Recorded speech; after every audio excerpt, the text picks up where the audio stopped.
Boa noite para todos.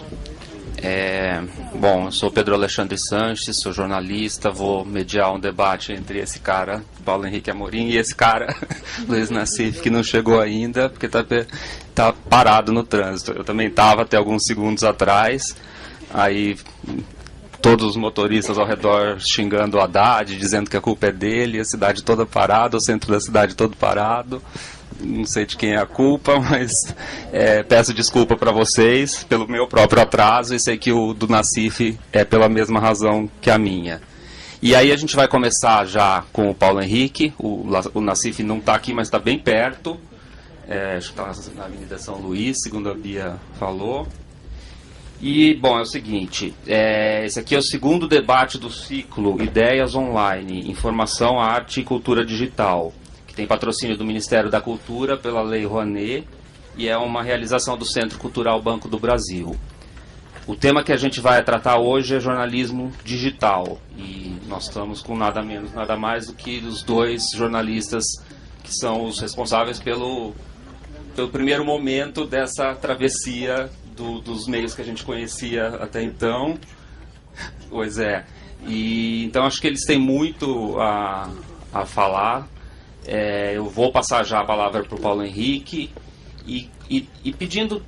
Eu sei que você fez as suas próprias mal traçadas linhas, como você disse, e você vai conduzir como você achar melhor, mas eu emendaria uma pergunta que é assim... como essa travessia vem sendo feita...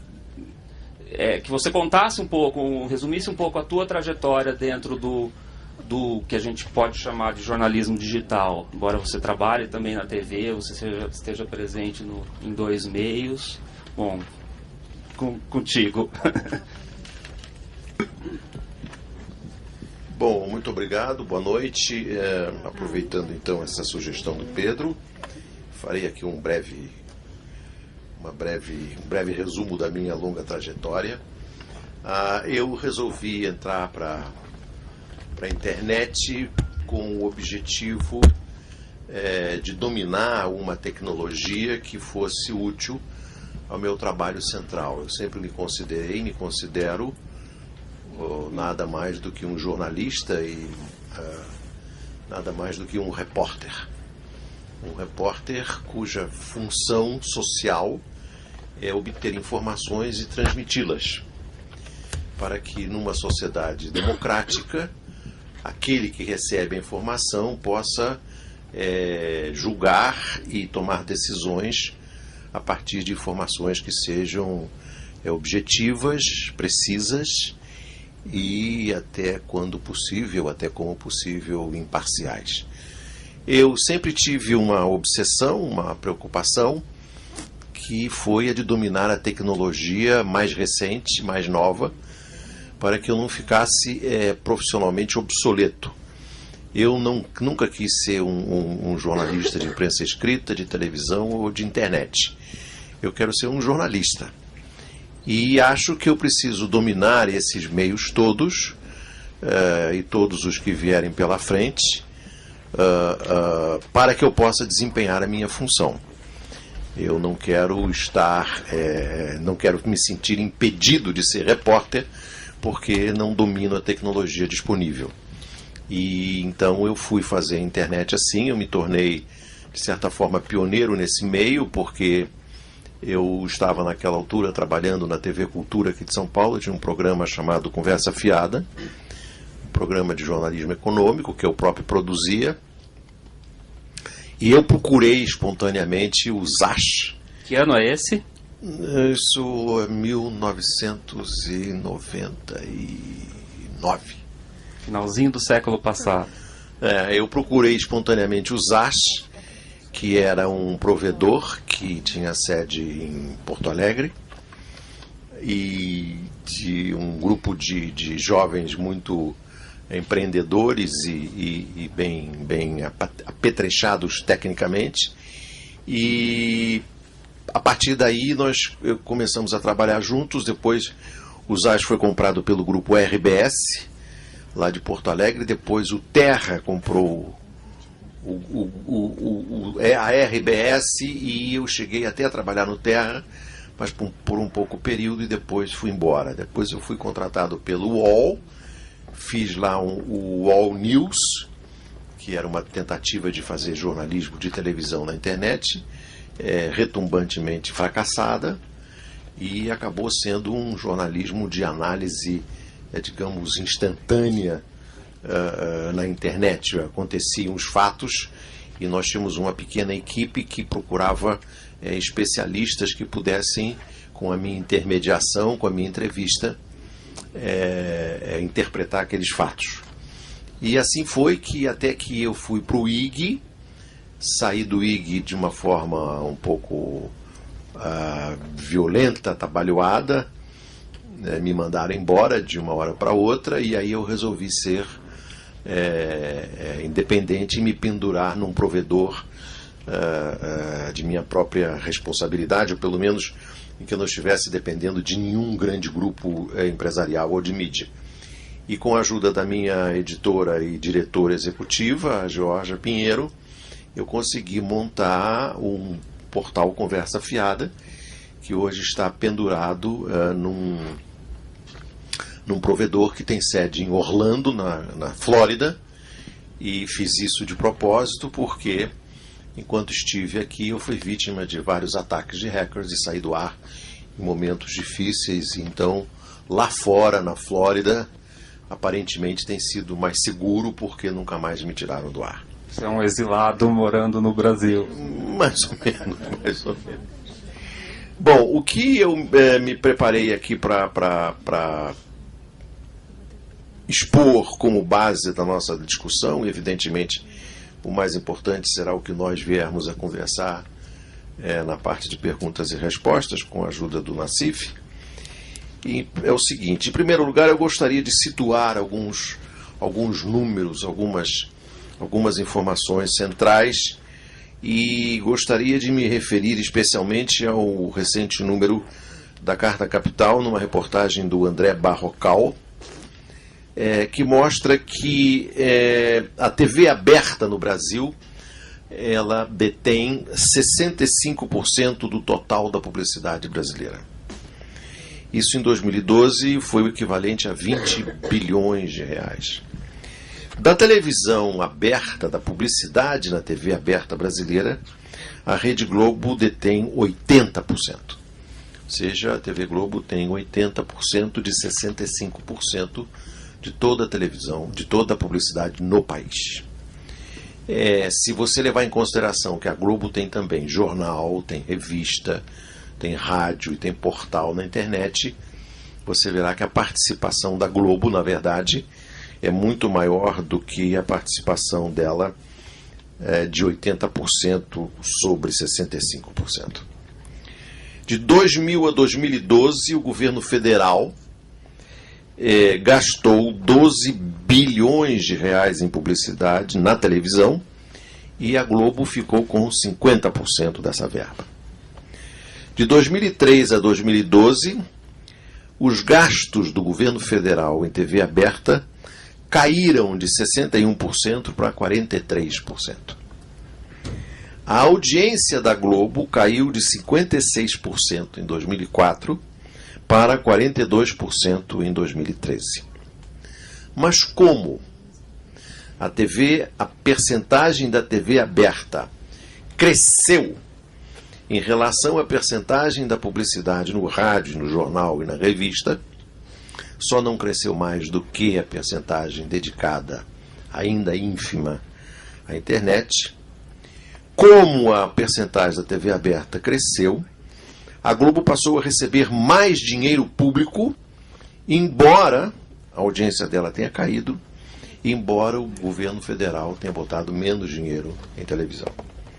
Em 2000, a Globo recebeu do governo federal 370 milhões de reais, e em 2012 recebeu 500 milhões de reais. Essa é uma situação paradoxal para um regime chamado de democrático.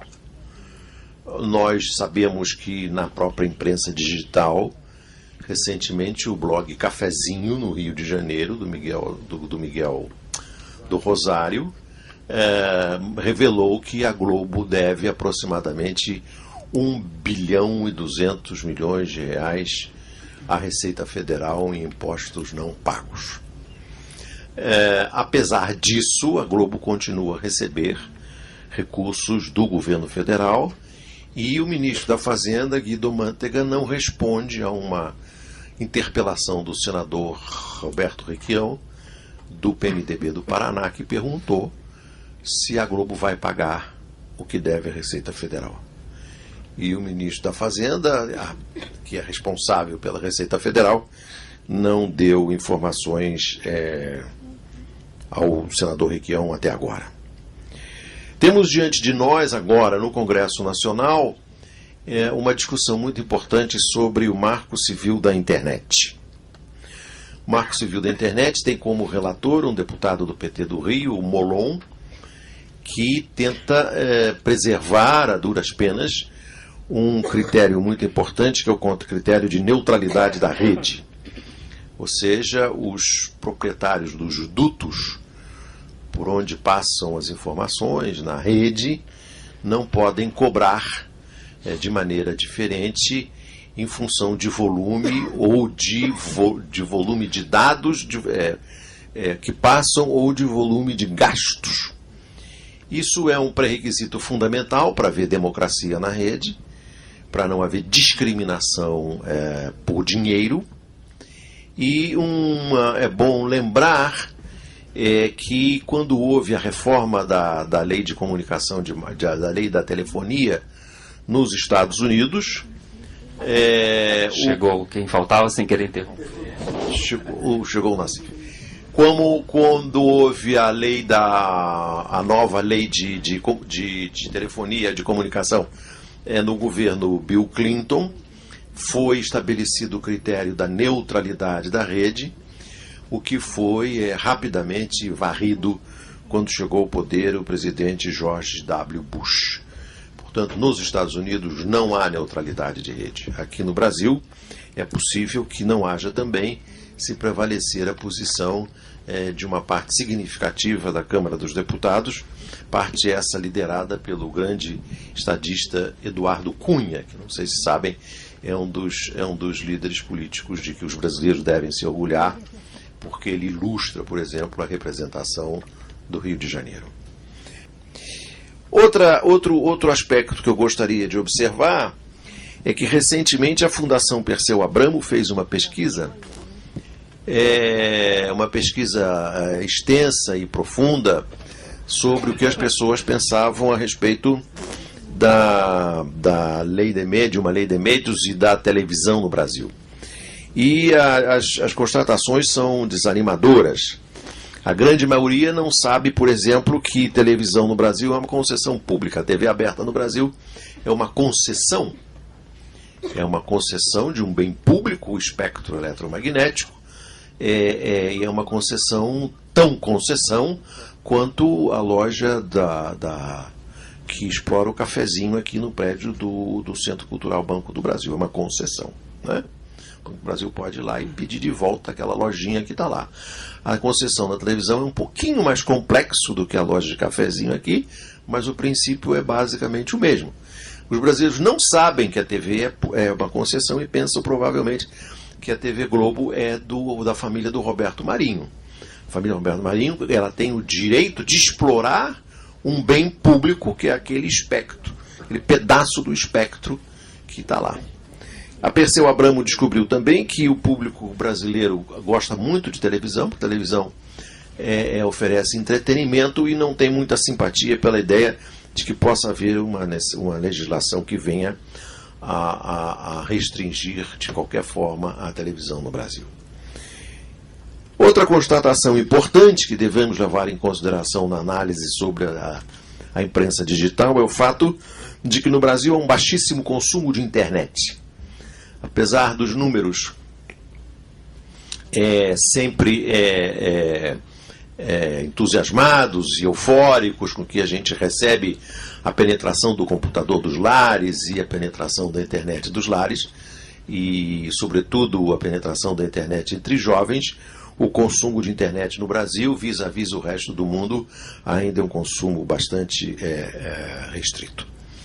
Outra observação que devemos incluir nesse panorama que eu tento traçar aqui sobre a imprensa digital é o papel do Google. Não sei se os amigos e amigas sabem, mas o Google é o segundo maior recipiente de publicidade no Brasil depois da Globo.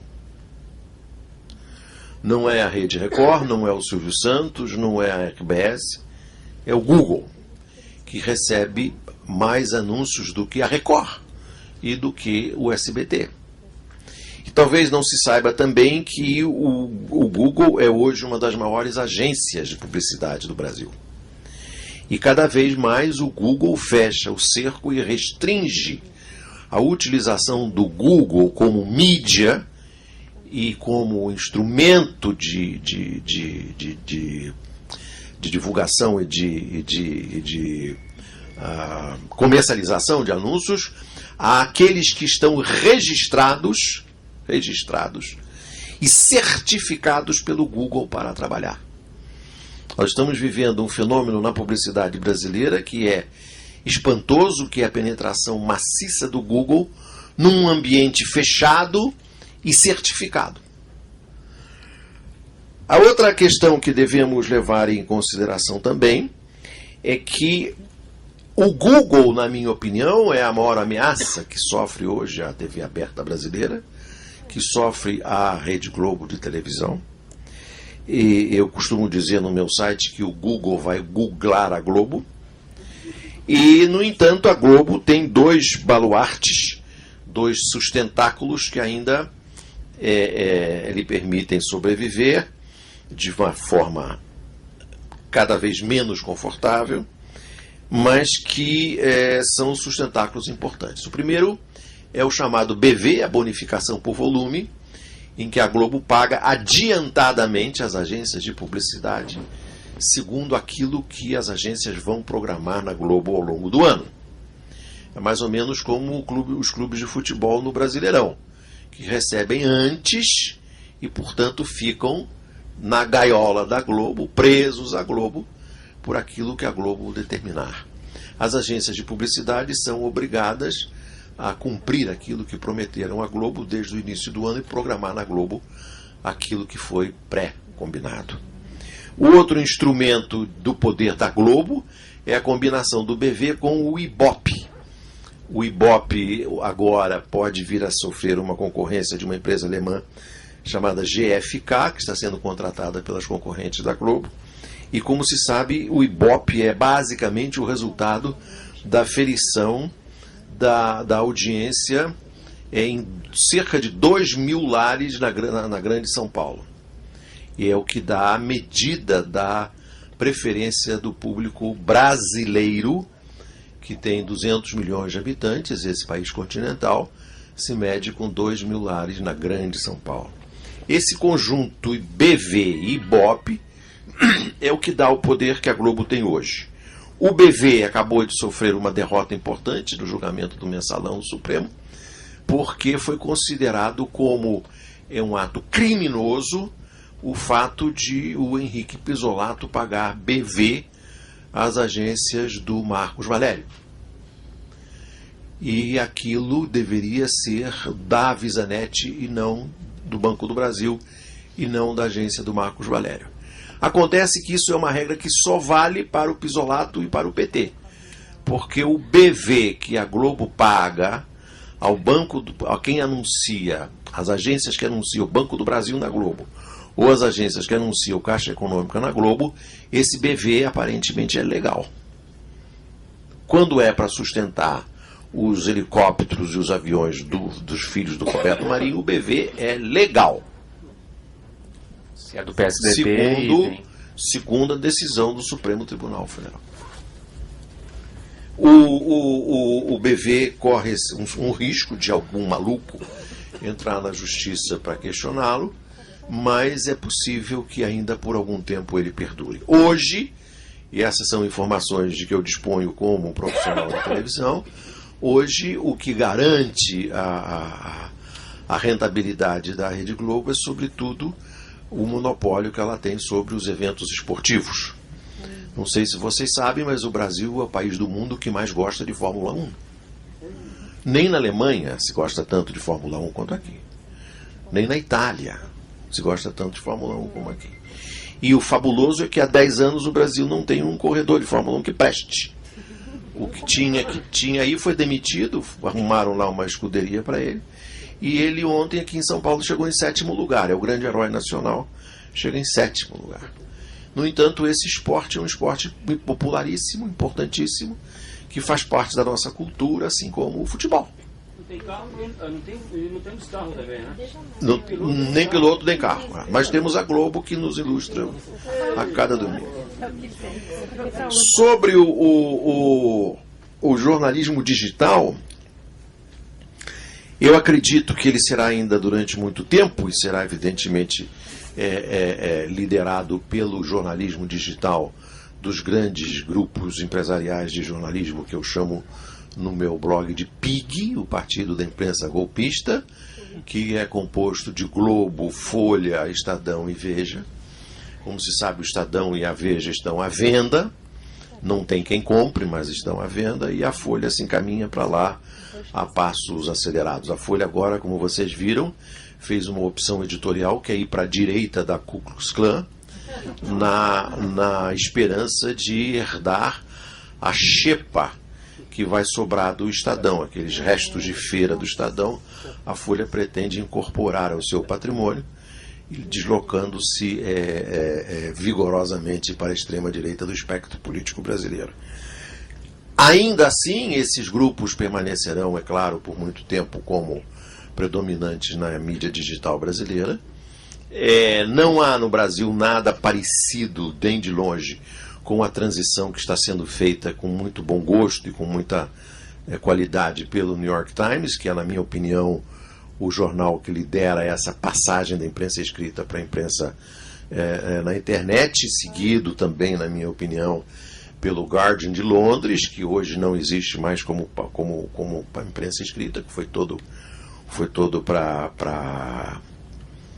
a internet. O Guardian, como sabem, é o jornal que publicou as denúncias do Snowden, e é por isso mesmo que está sendo perseguido pela grande democracia que se instala nesse momento no governo conservador liberal que dirige eu não sei se falo Reino Unido ou Grã-Bretanha, porque eu assisto ao Renato Machado no Bom Dia Brasil e ele me deixa inibido, porque eu falo Inglaterra, e quando eu ouço ele falar Reino Unido, Grã-Bretanha, eu me sinto diminuído na minha superior ignorância. Enfim, naquela área ali que a gente mais ou menos imagina qual seja, no alto à esquerda onde fica o monstro do Loch Ness, né? Hã? Onde fica o monstro do Loch Ness. Fica, entre outros monstros. Tem o papel dos sujos, né? Nós jornalistas considerados sujos, segundo a denominação dada pelo José Serra, o que nos honra muito. E os sujos quebraram a unanimidade, quebraram a solidez do pensamento único que havia na imprensa brasileira. O problema desses blogs sujos é que nós precisamos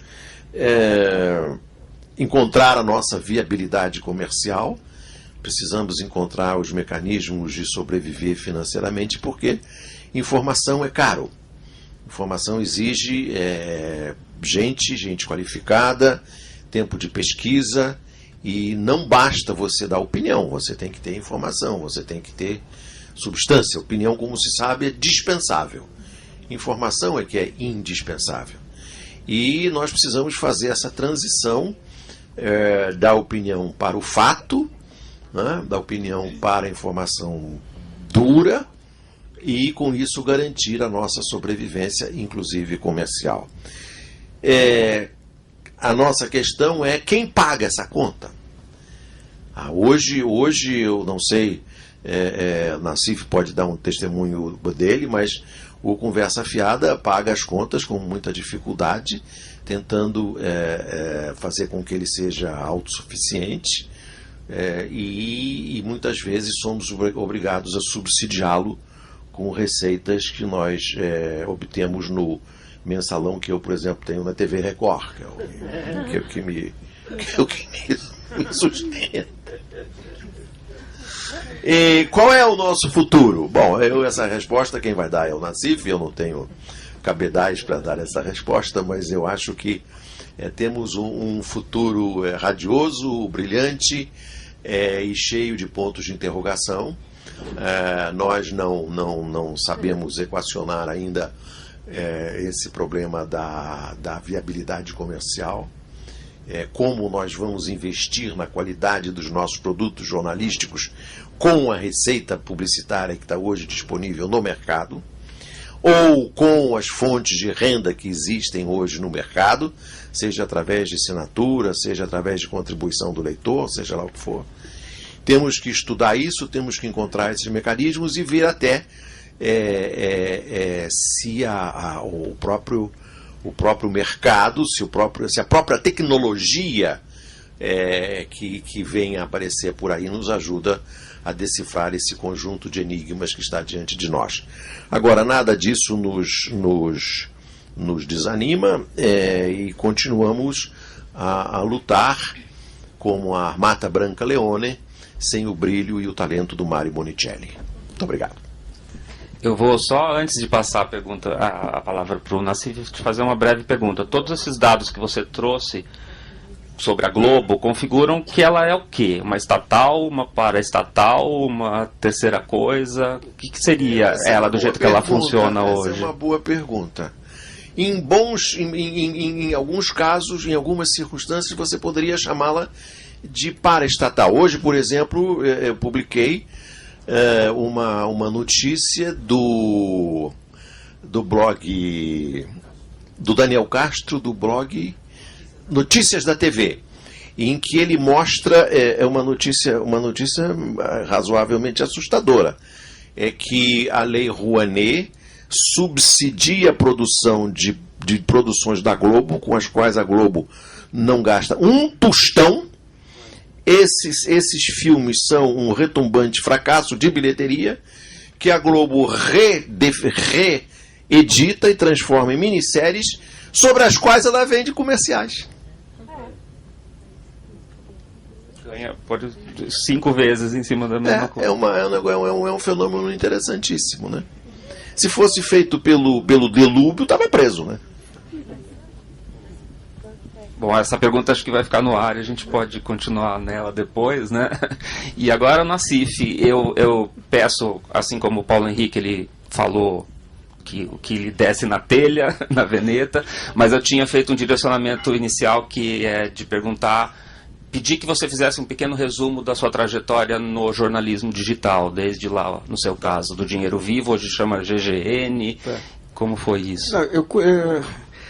Quando surgiu o primeiro computador pessoal, em 1980, tinha aquela visão de que os computadores vieram para ser o domínio do Estado e das grandes corporações sobre as pessoas físicas. Quando surgiu o primeiro computador pessoal, eu falei, isso aqui vai servir agora para ser uma defesa da pessoa física contra as grandes corporações e contra o poder do Estado. Né? Isso é em 1980. Daí eu comprei um computador chamado D8000 da Dismac, 16K de memória, e você gravava numa fita cassete, que eu tinha todos os meus programas lá, e umas marchinhas da Carmen Miranda também, que você misturava lá, né? Eu já dominava matemática financeira com as calculadoras financeiras, e você não tinha programa ainda. Então você tinha que aprender o Basic. Eu aprendi o Basic até com o meu colega de curso, o Michel Levy, que hoje é presidente da Microsoft, e nós fizemos na Computique, foi a primeira boutique aqui de informática, que era do pai desse Marcelo Camelo, o Ernesto Camelo, que era frequentado. Então, quando veio a computação, eu deixei de jogar videogame, que eu era meio viciado, e fui para o computador lá. E daí eu montei um conjunto de simuladores aí de financiamentos habitacionais que permitiram em 82 a gente entrar. Eu fiz um convite para a OAB, a gente montar um seminário com todas as OABs regionais, e a OAB aqui deu um modelo de petição para entrar na justiça contra o BNH, e eu com os cálculos. Eu acho que foi a primeira grande ação contra a ditadura, no caso, através do judiciário, né? E deu certo, principalmente porque os militares também tinham financiamentos habitacionais, então facilitou. Então, a partir daí, eu caí de cabeça na computação. Eu tentei montar, quando eu montei o projeto do Seu Dinheiro lá no Jornal da Tarde, a minha ideia é que o produto era um banco de dados. E o que saía no jornal era a atualização do banco de dados. Mas na época você tinha só o Cirandão, que era da Embratel, para ter acesso. Tinha modem, não tinha internet. Né? Em 86, 7, lá eu tinha meu programa de televisão, lá montamos uma newsletter financeira e eu consegui investidores para a gente entrar na primeira agência de informações online aí. Foi a Dinheiro Vivo. Montamos uma estrutura de um estilo de cobertura que depois foi mantido pela Agência Estado. Né? E daí você tinha grande dificuldade aqui, que era a distribuição. Tinha só uma empresa de distribuição, a CMA vendia 80 assinaturas e repassava uma. Né? Daí eu consegui convencer meus sócios lá a ficarem sócios de uma nova empresa que estava surgindo, que era a Broadcast. A Broadcast que surgiu. Mas daí deu uma briga entre os sócios lá e os sócios saíram, venderam a Broadcast e o que eu tinha era uma equipe de pessoal que o Estadão contratou lá e serviu de base para a Agência Estado, para a Broadcast até pouco tempo atrás. Né? Eu montei o primeiro serviço de offline lá através de Lotus Notes e tudo, mas dali fiz besteiras empresariais aí que acabaram tirando o fôlego da empresa. Né? Então continuei com experiências na internet e quando veio a blogosfera, efetivamente, que eu caí de cabeça. Na blogosfera, a gente montou a primeira rede social para discutir políticas públicas, que foi o Projeto Brasil, em 2002. Que você passava o programa na TV Cultura, colocava o conteúdo na rede e eu tinha um acordo com o Dia. Na época o Dia estava com uma estratégia para tentar dar um upgrade lá enfrentamos problemas aí com a tecnologia e tudo, agora estamos retomando aí com o Brasilianas aí, agora eu estou participando aí desse projeto Jornal GGN. Né? Então, em suma, essa é digamos, a parte. Na parte de blogs eu entrei em 2005, 2006, né? E quando eu saí da Folha, daí caí de cabeça, daí resolvi cortar todos os, digamos, queimar os navios aí para não ter retorno aí. Não voltei para televisão, tentei fazer toda a aposta mesmo na internet. Né? Estamos aí, o Paulo Henrique está falando da dificuldade, aí todo mundo comemorando a proximidade do Natal e a gente correndo para fechar o ano. Bom, lá atrás, quando eu tive uma experiência pequena lá, em 6, 7, quando eu denunciei umas jogadas no plano cruzado, e houve uma negociação do meu pescoço com a Folha lá pelo Saulo Ramos, que era o ministro da Justiça do Sarney. Eu tinha um programa de televisão lá, o Dinheiro Vivo. Na época, o Paulo Henrique estava na Globo, eu recebi um convite para ir para a Globo e cometi a temeridade. Falei, não, eu vou ficar com o meu programinha aqui na TV Gazeta. Né? E na época, quer dizer, ele conseguiu o meu pescoço na Folha, foi uma negociação só soube anos depois. Aí. E com esse programinha eu consegui enfrentar o Sarney lá, enfrentar depois o Collor. O Collor depois tirou o programa do ar, né? Então quando eu fui enfrentar a Veja lá na frente, que eu percebi que a Folha puxou o tapete, na hora que a gente percebia que tinha uns sinais, digamos, de um pacto aí, que mais tarde ficou claro, né? Eu achei que a internet era o caminho. Falei, pô, assim, um programinha de televisão, na TV Gazeta, que entrava, tudo bem, que era uma TV aberta, mas entrava só em São Paulo, em algumas outras cidades.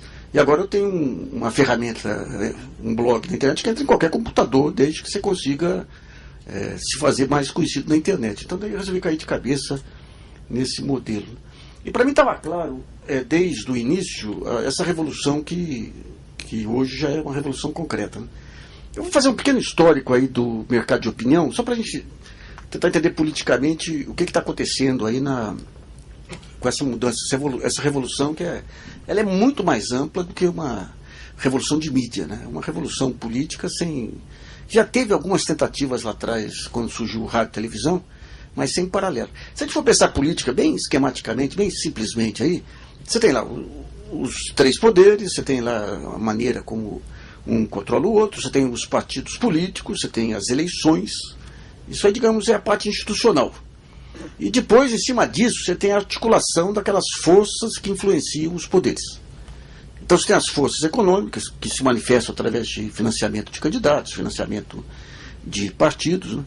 Você tem, hoje mais do que antes, você tem sociedade civil, organizações aí, sindicatos que bancam alguns deputados, mas não são hegemônicos. Hegemônicos sempre são essas forças econômicas e grandes grupos que sai governo, entra governo, eles sabem operar o Estado. E fora dos grandes grupos você tem um mercado de opinião.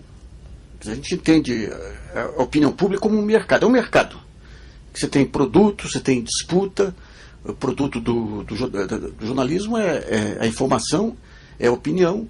As qualidades são a credibilidade, a confiança. Então você tem todo... Esse mercado, ele chega através para os diversos públicos, chegava. Você tinha um modelo muito simples de controlar, digamos, a opinião pública. Os partidos políticos saíam a campo, elegiam lá os seus candidatos, eram apoiados por grupos. Depois que se encastelavam no poder, toda a política econômica era pautada pela chamada grande mídia.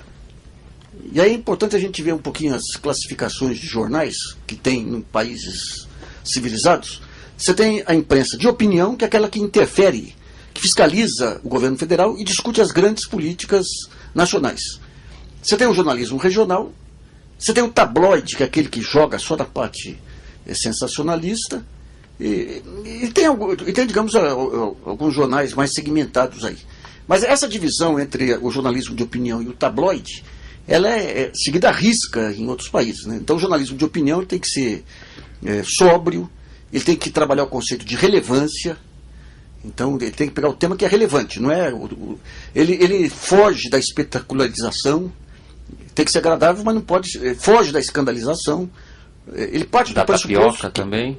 Foge da tapioca. Pois é, a tapioca aqui foi a campeã mundial, né?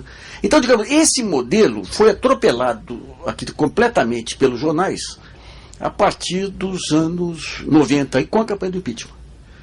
A campanha, você tinha até os anos 80, até por conta da ditadura e tudo, um controle, um filtro muito grande aí, das informações, filtro de qualidade, mas filtro político também, né? Quando vem a campanha do impeachment, que lá implode toda a filtragem que você tinha. As grandes denúncias contra o Collor, veja bem, denúncia forte dá trabalho ser apurada. O cara tem que entender mercado financeiro, tem que entender as jogadas políticas, tem que entender as jogadas regulatórias e tudo. Então, quando começa a campanha do Collor, você tinha necessidade de soltar escândalos diários. Então, os grandes escândalos vão por água abaixo.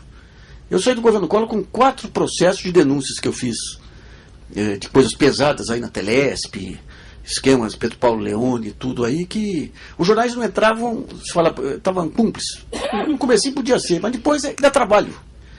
Você tem poucos jornalistas assim de denúncia, que sabem o que é uma operação de telecomunicações, que entendem esse jogo, né? Então você começou a produzir um escândalo por dia lá. Então o Collor, quando você não tinha mais o que falar, o Collor cheirava cocaína por supositório. A mulher do Collor era sapatão, não bastava ser perua convencional, né? Tinha que ser sapatão. O Collor matava galinha preta no porão do palácio. Até matar galinha preta a gente admite, mas supor que um palácio feito pelo Oscar Niemeyer tenha porão é demais. Ele não põe nem banheiro lá para não sujar a obra dele, né? Então aquilo lá rompeu com todo o mecanismo de qualidade. Então o que interessa, e os jornais, aumentou a tiragem, qualquer besteira que falavam, se aceitava, porque o cara é inimigo nosso. Se é inimigo, era inimigo de todo mundo, da esquerda, da direita, da classe média. Então podia falar o que quisesse. Eu me surgi contra isso na época, até escrevi vários artigos lá, e eu podia falar à vontade, porque eu tinha sido processado pelo Collor, fui tirado do ar pelo Collor. Mas ali era um desrespeito à notícia. Não era um desrespeito ao Collor, era um desrespeito à notícia.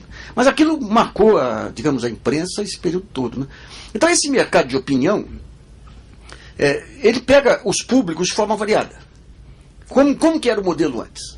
Os jornais, os 4 grupos aí que o Paulo Henrique mencionou, eles formavam, digamos, o primeiro círculo de opinião, chegava nas televisões, fundamentalmente no Jornal Nacional, daí se irradiava para a imprensa regional, através das agências de notícia, ou através da leitura dos jornais, para as rádios e tudo, e pegava todo o universo aí.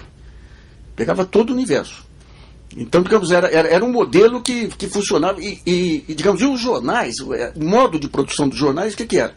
Uma redação de 140, 150, 160 pessoas, que encaixava o Brasil, que é um país complexo, que nem o Brasil, mas eles selecionavam uma parte do Brasil e traziam para os jornais. E definiam o que era notícia de primeira linha, segunda linha e terceira linha. Primeira linha, mercado financeiro. Tinha que defender taxa de juros alta, defender câmbio baixo. Segunda linha, alguma coisa que ocorria aí com outros setores, mas ia para a segunda linha.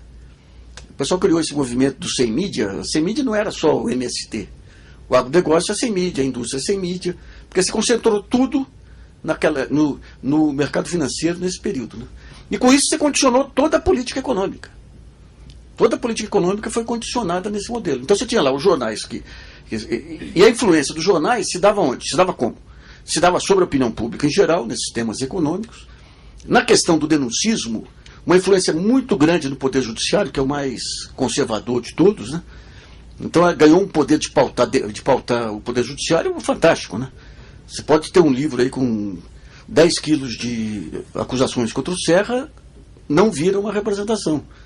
Se sai agora esse negócio aí de que o Genuíno e o Dirceu estavam sendo privilegiados, estavam fazendo necessidade de invasos comum lá, o Ministério Público do Distrito Federal entra com a representação, porque deu no jornal.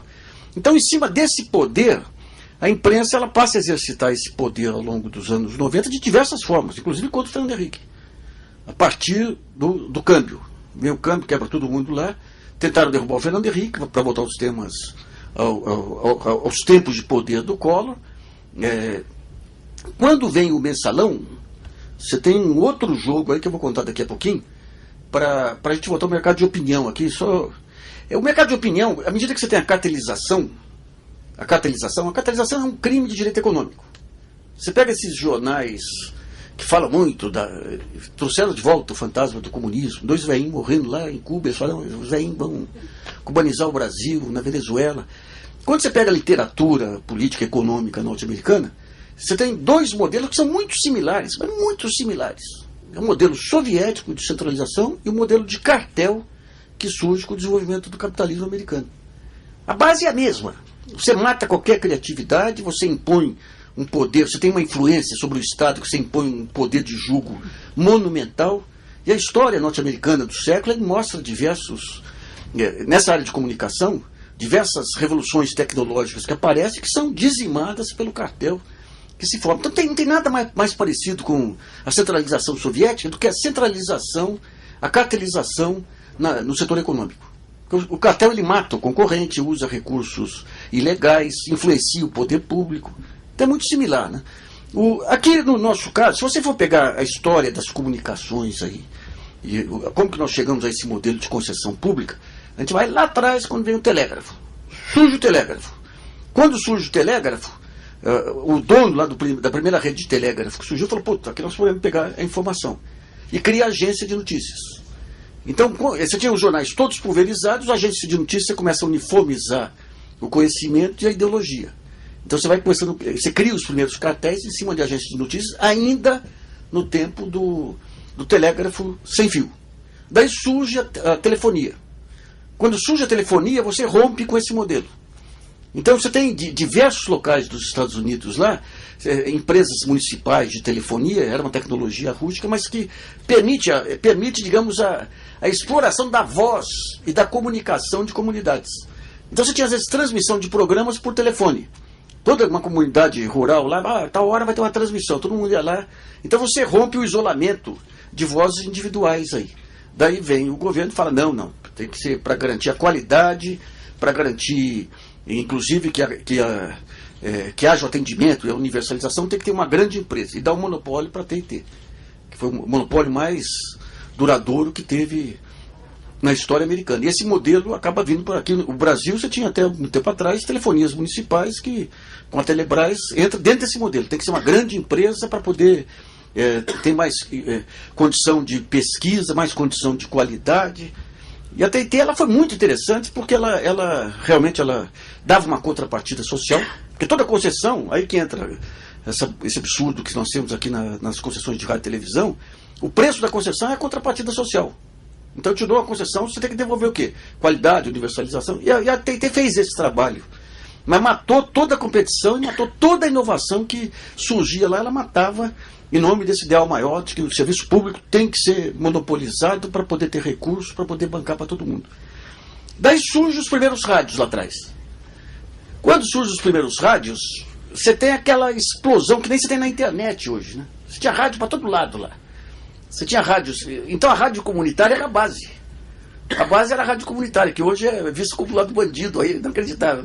Então, o que acontece? Os primeiros, que é um fenômeno que está ocorrendo na internet. Os primeiros grupos que conseguem criar uma força econômica maior começam a concentrar, começam a comprar as rádios e convencem o governo que tinha que ter a rede.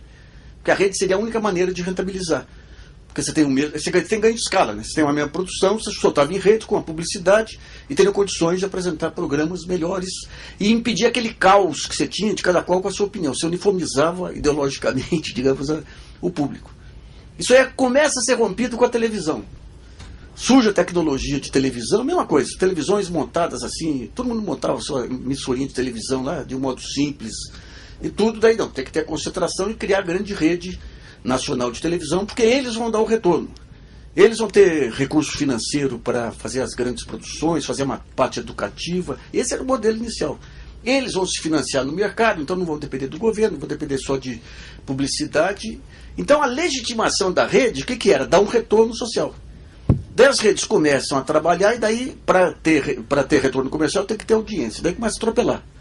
Então o retorno social vai para o vinagre. E daí ganham força. Você tem já os primeiros exemplos de manipulação, você já teve lá no Telégrafo Sem Fio. Eu estava vendo um livro que saiu recentemente, você tem lá 2 candidatos, lá, o candidato das redes, dessa agência monopolista e os demais. Então, o que ele fazia? É um autor americano. O que faziam? Soltavam notícias enaltecendo as qualidades do candidato deles, que era uma besta. E escandalizando qualquer passo que dava o candidato adversário.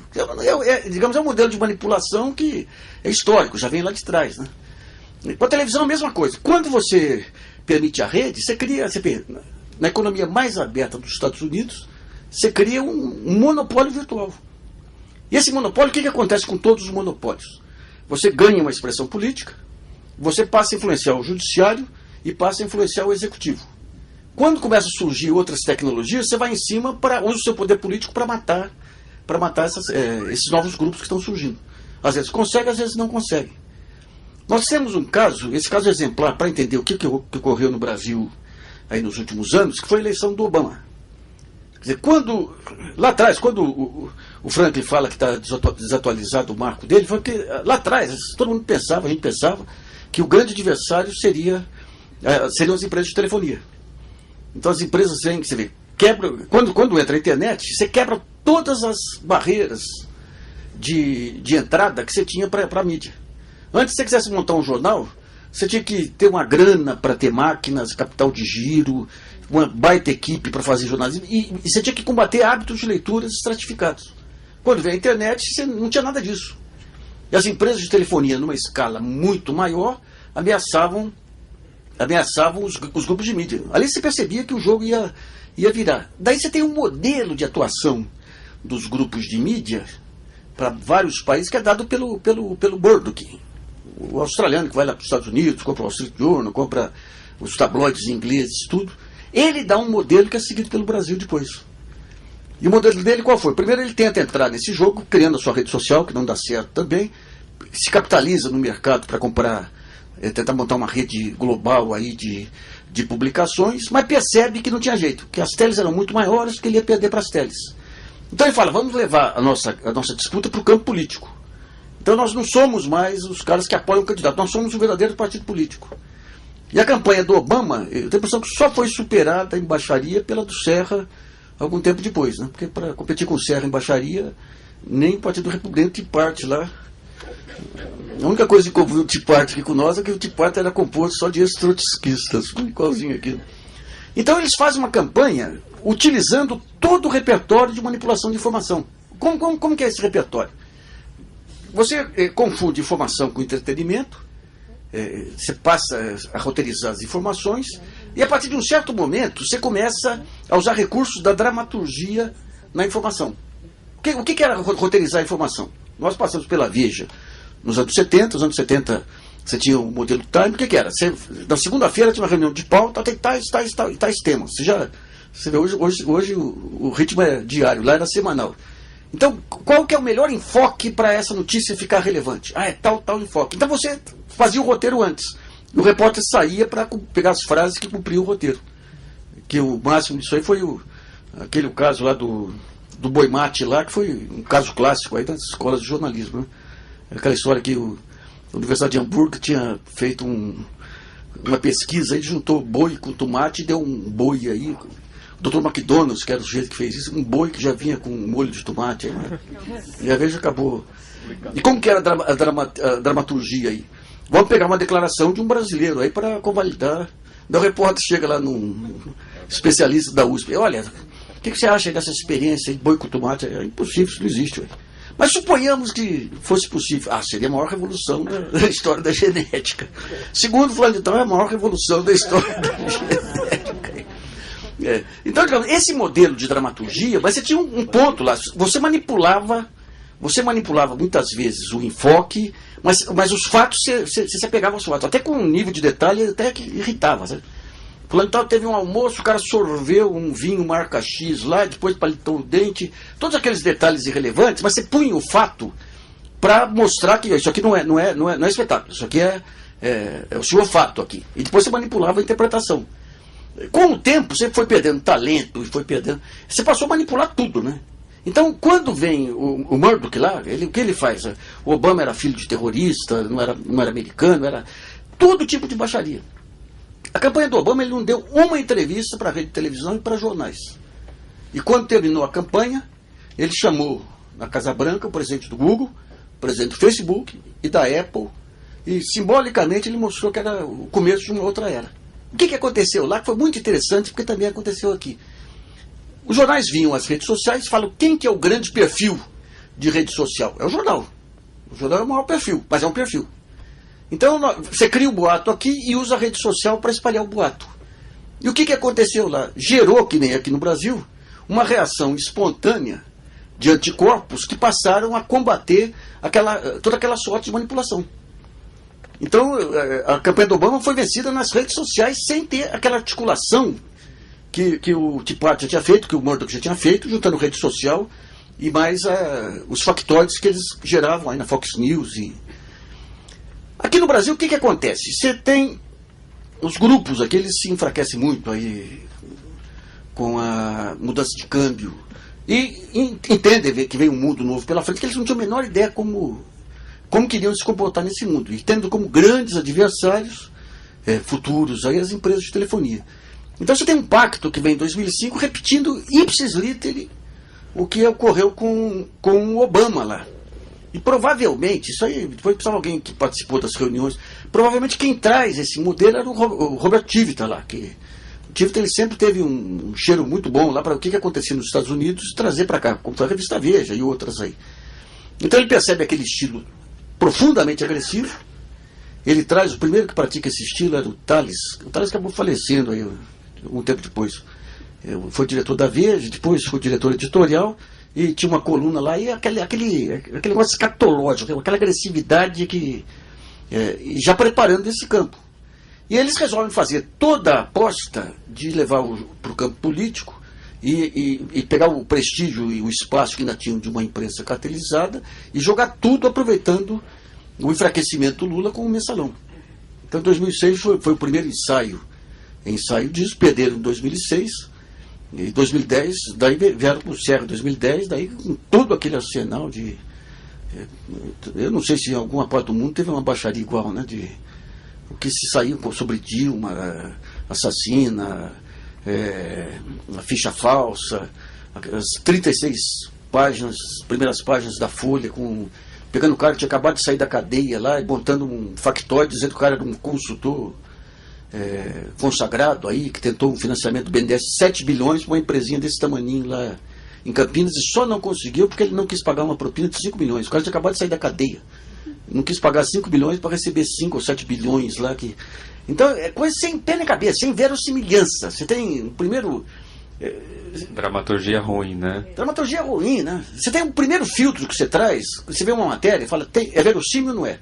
O que é verossímil? Por exemplo, aquele negócio do dinheiro que foi na caixa, aí naquela caixa de bebidas lá, não sei quantos milhões de dólares lá, do cubano lá, né? Nada batia, né? Você tem a Cuba quebrada, Cuba, quando tinha dinheiro, ela tinha esquema de tradings aí, tinha mercado, através do mercado fazia os repasses aí. Supor que logo depois do caso da Lunos lá, você ia ter caixa de bebida com $2 milhões. Eu peguei minha filha pequena, ela falei, dei um monte de nota de 2, falei, vê quantas notas que cabem numa garrafa. Mas nem isso, fizeram que nem aqueles $200 mil aí no envelope aí, que aquele rapaz, Diego, não sei as quantas lá, ele levantou também, né? Então não tinha nem verossimilhança. Então você vê, depois do episódio Luno, você supor que um cubano conhecido aqui vai mandar dólares de um país quebrado, vai mandar dólares para o PT numa caixa de bebidas que passa pelo aeroporto de Brasília, vai para o aeroporto de Viracopos e vem para a sede do PT. Você não tinha pé nem cabeça. Mas naquela altura, eles confiaram demasiadamente na mediocridade dos seus leitores. E tem realmente leitor medíocre. Né? Então, criaram essa sede de vingança, que eu nunca vi coisa igual, essa celebração aí dos problemas do genuíno aí, isso é de um sadismo monumental. Eles criaram uma geração de jornalistas agora, que está surgindo aí. Nossa senhora, quando vê a geração do plano Collor, do impeachment lá, um pessoal também que atropelava a mãe para manipular a informação. Eu achei que era a pior geração que tinha surgido. Daí vem a do Mensalão, que é um terror. E hoje você pega perfis de jornalistas aí, Twitter, tudo celebrando a desgraça de uma pessoa digna, e que não fosse digna, né? Então você não tem nenhum domínio assim daqueles pontos básicos de direitos individuais, mas esses são outros 500. Então o que eles fazem, digamos, em 2005 é isso aí. Vamos montar essa estratégia, vamos criar figura. Eles pegam, digamos, recursos de manipulação de tempos imemoriais, desde que você tem a mídia de massa, você usa esses recursos, né? Você cria um inimigo terrível que ninguém consegue avaliar direito, aí o poder dele. Então, o macartismo que tinha, você tinha a Rússia lá, você tinha o comunismo lá do macartismo. Aqui eles criam a Venezuela e Cuba. Porque as Farc iriam invadir aí o Brasil, iam cercar os quartéis. Daí você começa a colocar aquele inimigo, isso aí eles já faziam desde os anos 80. Sempre você tem que ter um Drácula. É a figura do Drácula, aquele cara que nunca morre, que é super poderoso, e só o jornal que vai poder te defender daquele inimigo. Eles fizeram isso com... Independentemente... Eles criam o Serra, que é essa figura. Mas você vê que coisa? E apostam no Serra, rapaz. Nossa! Drácula em pessoa. Esse que é o problema, porque os heróis em que eles apostam aí são terríveis, né? Eles queriam os Galahad lá e pegam um vampiro de Düsseldorf. Mas então, digamos, todo esse arsenal de manipulação, e esse negócio que já fizeram com o Brizola lá atrás, de bater repetidamente, de denúncia, e se não tem denúncia relevante, você cria uma denúncia, cria tapioca. Então todo esse arsenal foi montado lá e acabou. Acabou. Você teve uma reação espontânea da blogosfera. Você tinha, aliás, a campanha da Dilma em 2010 lá era uma piada. Né? A gente enfrentava um tiroteio aqui, de repente vinha pelo Twitter uma ordem lá vamos fatuar em tal ponto. Não tinha a menor noção sobre o discurso político, o esquema de internet deles lá. Né? Da campanha da Dilma. Pegaram o pessoal bom de redes sociais, mas que não era bom de discurso político. E ali daí a gente entra num ponto interessante. O que está acontecendo daqui para diante? Esse modelão, ele implodiu. Então, o primeiro ponto que ocorre é o seguinte: essa implosão, ela afeta toda a estrutura institucional brasileira. Em junho, você teve aquela reação de junho, aquela insatisfação difusa, generalizada. Quem tentou tirar a casquinha, levou. O próprio PT, quando foi para a rua lá, levou. A Globo toda celebrou aquele negócio lá, levou merda lá no prédio dela também. Então isso por quê? Porque o modelão, aquele modelão que eu tinha descrito lá, de os partidos, aqui os três poderes, os partidos, as influências econômicas e o mercado de mídia influenciando as políticas públicas, implodiu. Então o que você tem hoje? O primeiro ponto importante, até para entender o jornalismo digital, assim, acabou o monopólio da notícia pelo jornalista. Por exemplo, nós temos aqui um encontro. Para virar notícia, tinha que vir um jornalista aqui, que ia acompanhar o encontro, ele ia dar um enfoque que ele achou mais relevante. Se tem, às vezes, 15 informações que saem daqui, ele ia selecionar 5 que interessasse aí para, ou politicamente, ou editorialmente, ao leitor, ele vai pegar aquilo que é comum a todos os leitores, que é intriga, futriquinha, vai pegar uma frase que o Paulo Henrique falou, uma que eu falei, uma que o Pedro falou, para criar a futrica, e daí virava notícia. Esse modelo acabou. Quer dizer, acabou o monopólio da informação pelo jornalista. Isso aí vale para todo mundo. Então hoje qualquer grupo, qualquer pessoa hoje, ele pode manifestar sua opinião na internet. E vão se agrupando em pessoas com pensamentos similares aí, criando as suas mini-redes aí e se relacionando umas com as outras. Isso aí significa mudanças monumentais nesse modelo político que nós conhecemos aí de 2 séculos para cá. Porque você não tem mais, digamos, hoje o poder, vou pegar o poder dos jornais hoje, é difuso. Solta uma matéria aí, a blogosfera vem, bate e desmonta aquela matéria. O poder da blogosfera hoje é relativo também. Não tem. De repente você coloca um tema qualquer lá, vem o seu leitor e te desanca também. Então, isso, aliás, é uma armadilha complicada, porque se você fica refém do que o leitor quer, você está perdido também. Porque um dia eu coloquei uma matéria desancando o Serra, falei, mas foi um bom ministro da saúde lá. Já veio um leitor, pediu para sair do blog solenemente, porque eu elogiei o Serra. Então, nesse novo modelo, o que vai acontecer? Todas as associações, organizações, eles vão ser os donos da sua informação. A BIMAC, o MST. É importante ver que os movimentos sociais ganharam uma dimensão, primeiro através da internet, das redes próprias que tinham aí, dos blogs lá atrás. Esse movimento fantástico aí das mulheres, como é que chama? Não. É esse que é internacional hoje, é que tem de vez em quando. Não, mulheres. Fêmea, lá da Rússia. Qual? A Marcha Mundial das Mulheres. É um negócio fantástico. É um negócio fantástico que você consegue juntar, fazer articulações internacionais, aí usa na internet. Então, digamos, isso aí tudo, ele traz um mundo novo que está sendo desbravado. Então, você tem algumas lições. Primeiro, o Paulo Henrique falou do negócio da TV aberta. Lá nos Estados Unidos, hoje, 55% da audiência das TVs abertas passa pela internet. Ou seja, acabou aquele poder de você controlar a frequência. Acabou aquele poder. Então, o próximo passo, hoje as TVs abertas resistem ainda, mas o próximo passo vão para o vinagre também. E, aliás, o primeiro passo lá atrás que permitiu a competição com as TVs foi a TV a cabo nos Estados Unidos, que também foi um rompimento com um padrão que no Brasil, quando começou a TV a cabo, a Globo pegou até um ex-diretor da Folha lá para colocar como laranja aí em várias cidades aí para poder comprar TVs a cabo. Depois quebraram lá na experiência da TV a cabo. Então esse novo modelo é interessante. Primeiro você tem uma dispersão total. Hoje você tem um caos. E um caos complicado, muito polarizado. Nassif, não pode estar se criando o próximo cartel. Você tem o risco do próximo cartel, justamente, a gente está discutindo a neutralidade da rede e tudo, porque você pode ter um processo semelhante ao que você teve com rádio e você teve com televisão, né? Agora, só para encerrar essa primeira parte, nesse novo modelo aí, os partidos políticos implodiram também. Você tem o seguinte, vamos pegar os grupos aí. Você tem grupos que defendem posições aí em relação ao aborto. Os grupos de mulheres, os grupos de gays. Você tem os grupos de educação inclusiva. Você tem os grupos religiosos. É uma multiplicidade tão grande que você não comporta mais dentro de um partido político. Então os partidos estão perdidos aí. Você pega agora, por exemplo, o negócio de educação inclusiva, que é um baita de um avanço aí, mas você tem uma força política da PAI. Então você tem parlamentar do PSDB e do PT, a Gleisi, o Flávio Arnes, Álvaro Dias, tudo no mesmo campo. Por quê? Porque a parte imediata não tem uma linha. Como que nós, como partido, nos comportamos em relação a tal e tal tema? Porque tudo pulverizou. Então no começo você tem um caos. E daí dentro da internet, o que acontece que a gente... no novo jornalismo. Você tem o jornalismo militante, você tem o jornalismo não militante. Hoje em dia, o jornalismo militante, você fala para convertido.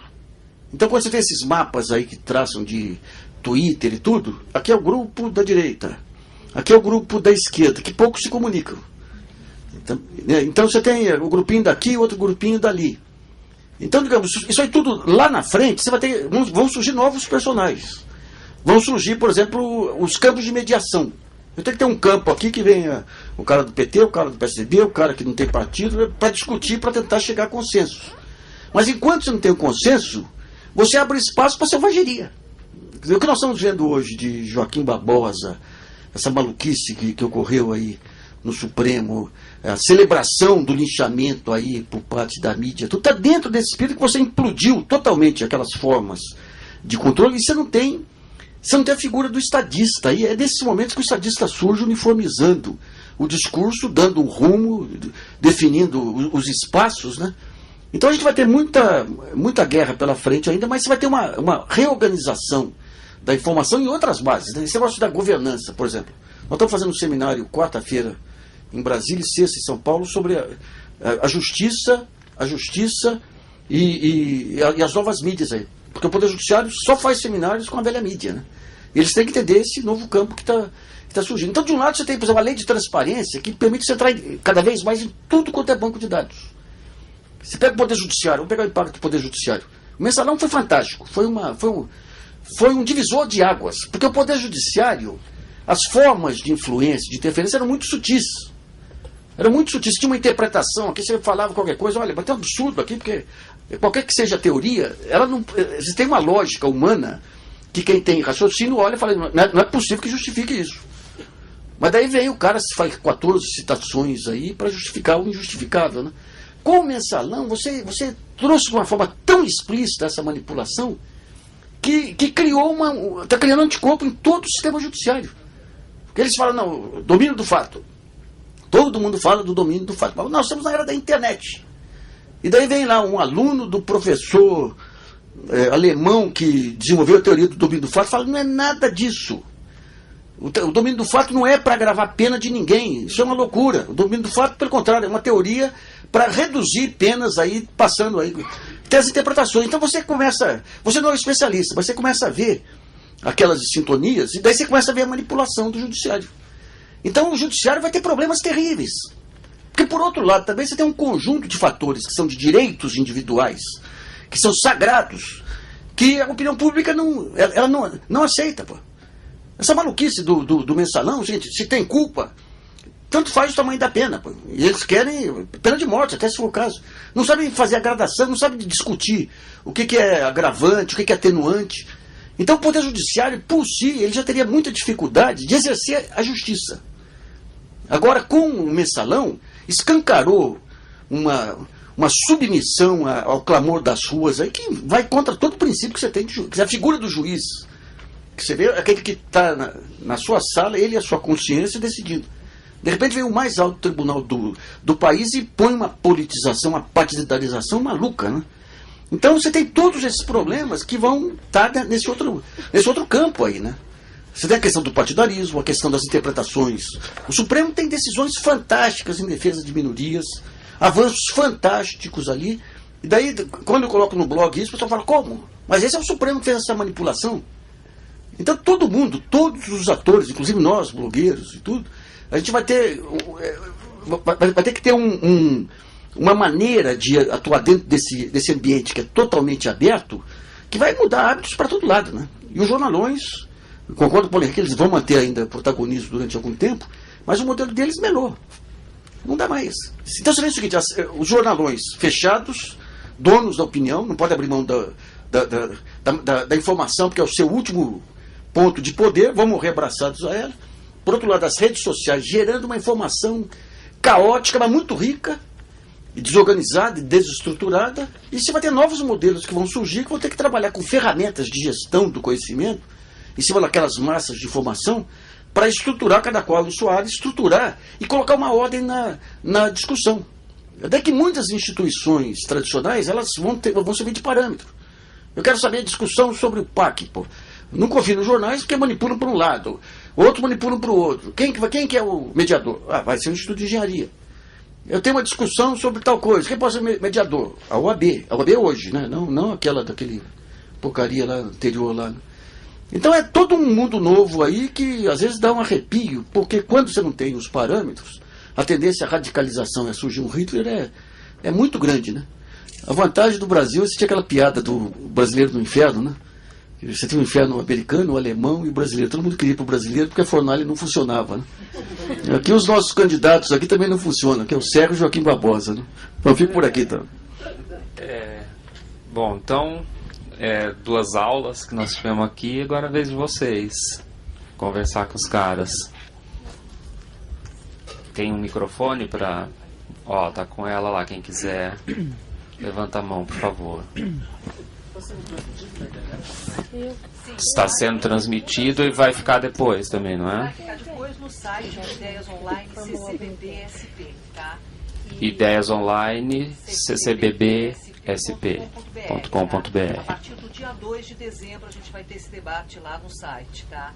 E a gente tem perguntas também da internet, a gente tem um grande público assistindo pelo Twitter ao vivo, tá? Então eu vou trazer perguntas também. Tá bom.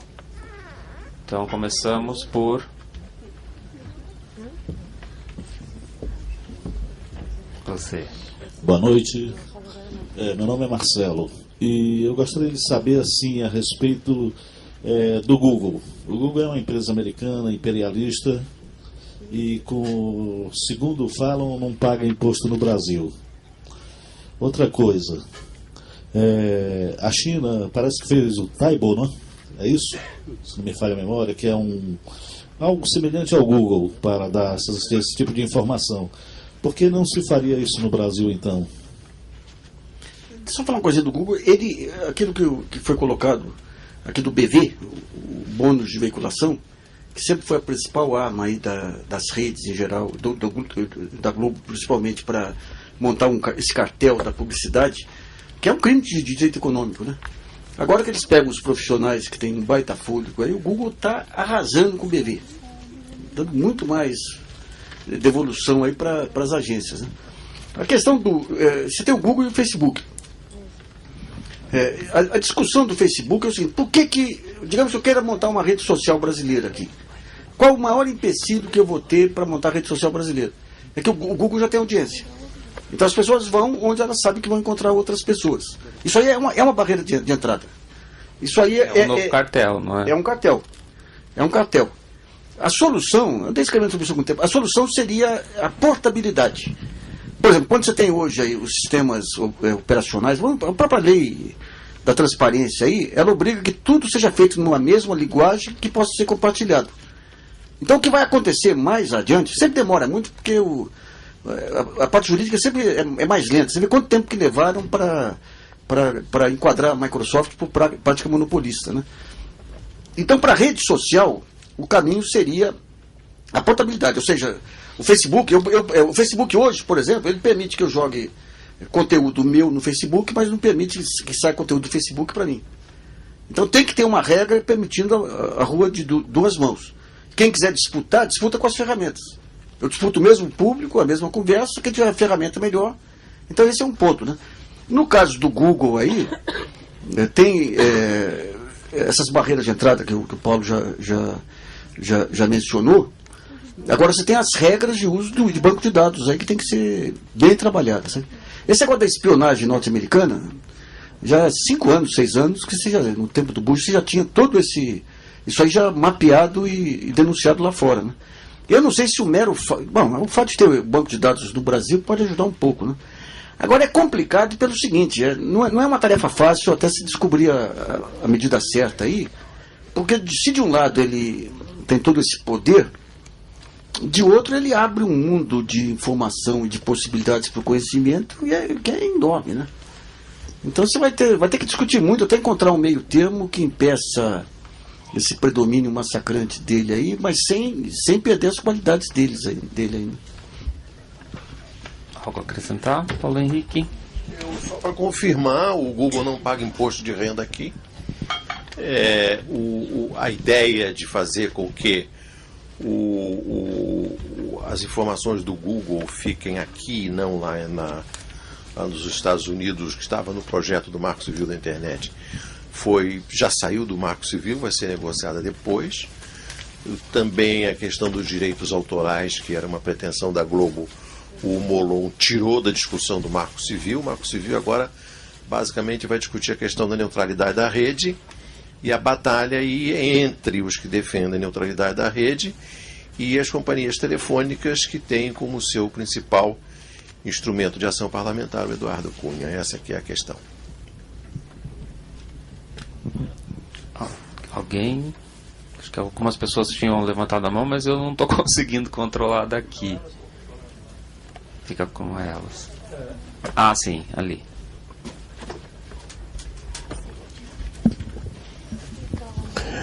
A pergunta para os dois, mas eu gostaria de iniciar com o Paulo Henrique.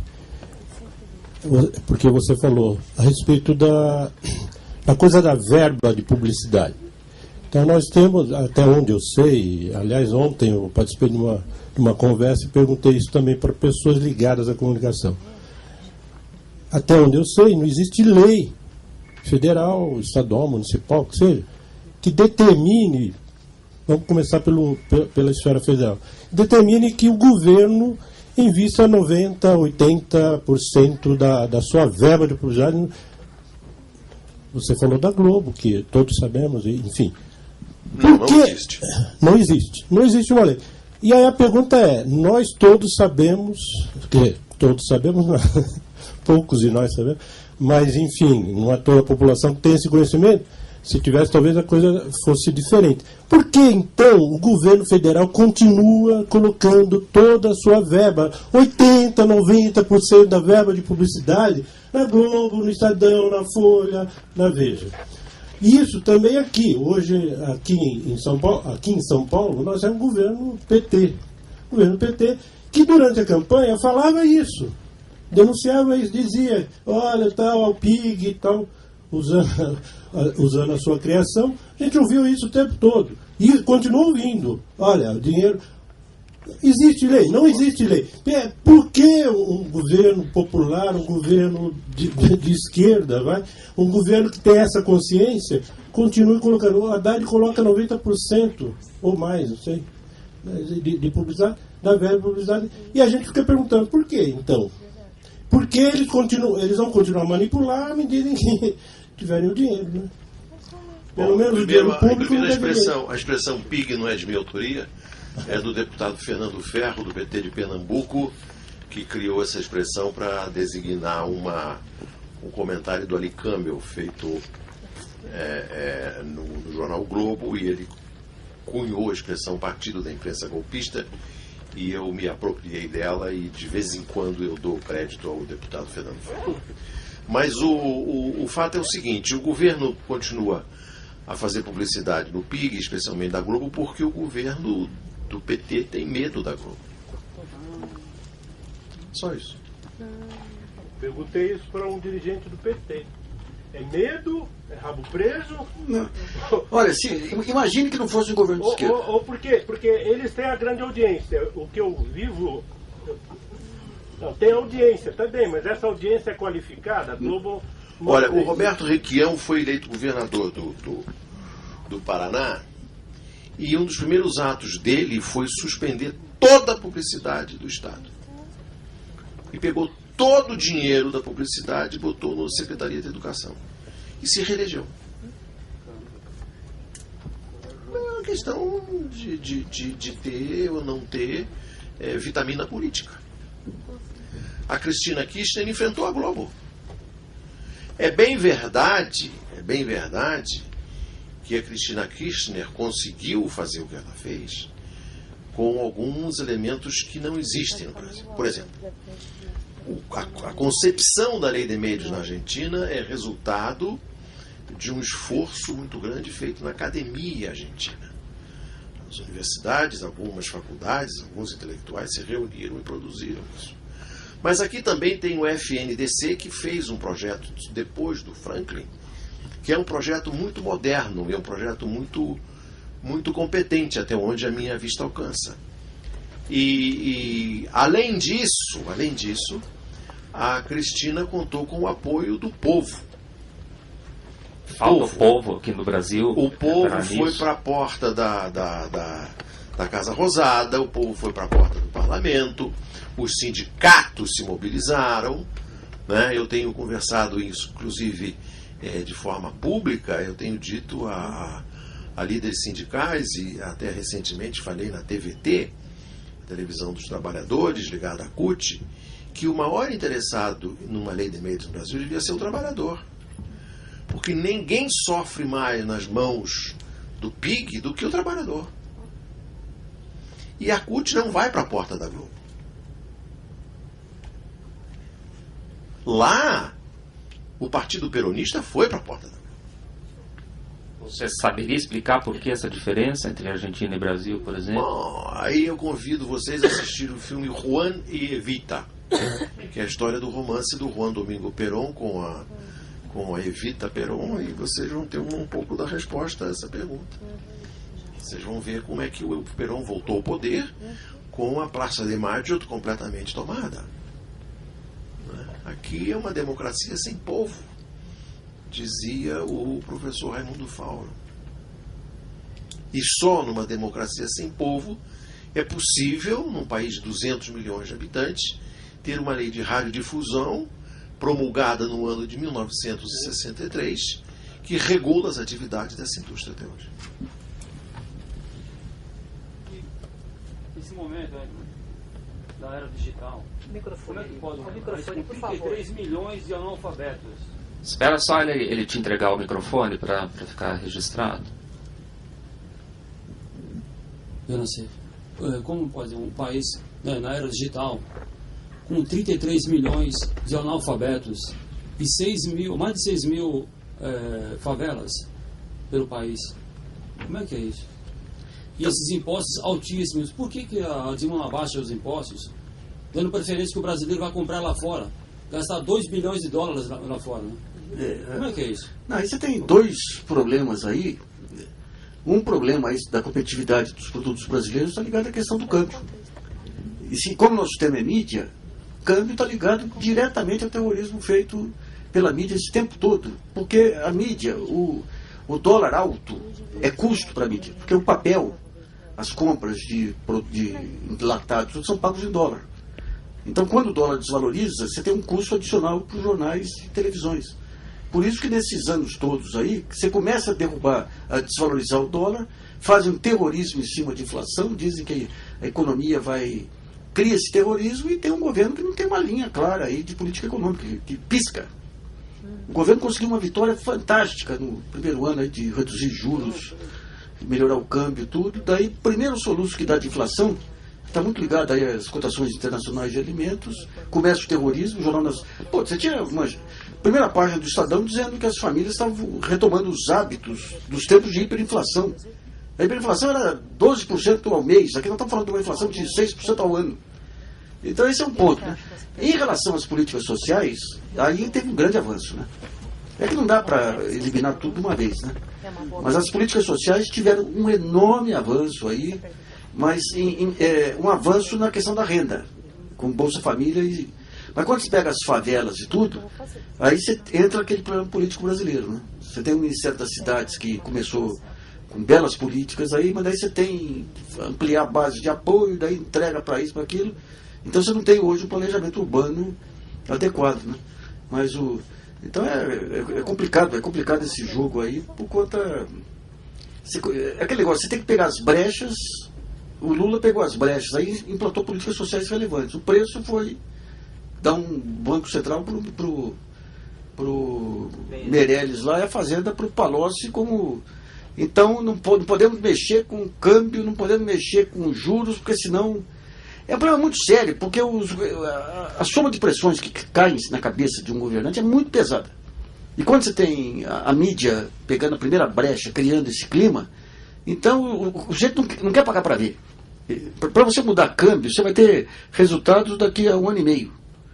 Daqui a um ano e meio. Vai ter que passar uma fase duríssima aí de um aumento de inflação, de a mídia fazendo terrorismo, o mercado fazendo terrorismo. Então você fica pegando sempre o dia a dia. Então você pega o dia a dia. E nesse dia a dia você vai entrando em armadilha, vai se enredando, até não ter mais condição. Mas deixa eu pegar um ponto que foi colocado, esse negócio da Globo, de ser governo de esquerda. Se fosse um governo técnico, ia perceber o seguinte: hoje em dia a internet ela representa 15% em todo um dia de audiência. Aqui só agora que está indo para 15%, a internet era 5%. Ou seja, nem técnica. O que é dado para televisão Não é nem a questão da audiência, que é uma besteira também. Se fosse audiência por audiência, ninguém ia anunciar no Globo, vai anunciar no Extra, né? No Jornal Extra, né? Então você não tinha nem isso, tinha 5%, era 6% para a internet, mas por quê? A razão é medo da guerra final, mais do que fizeram, pô.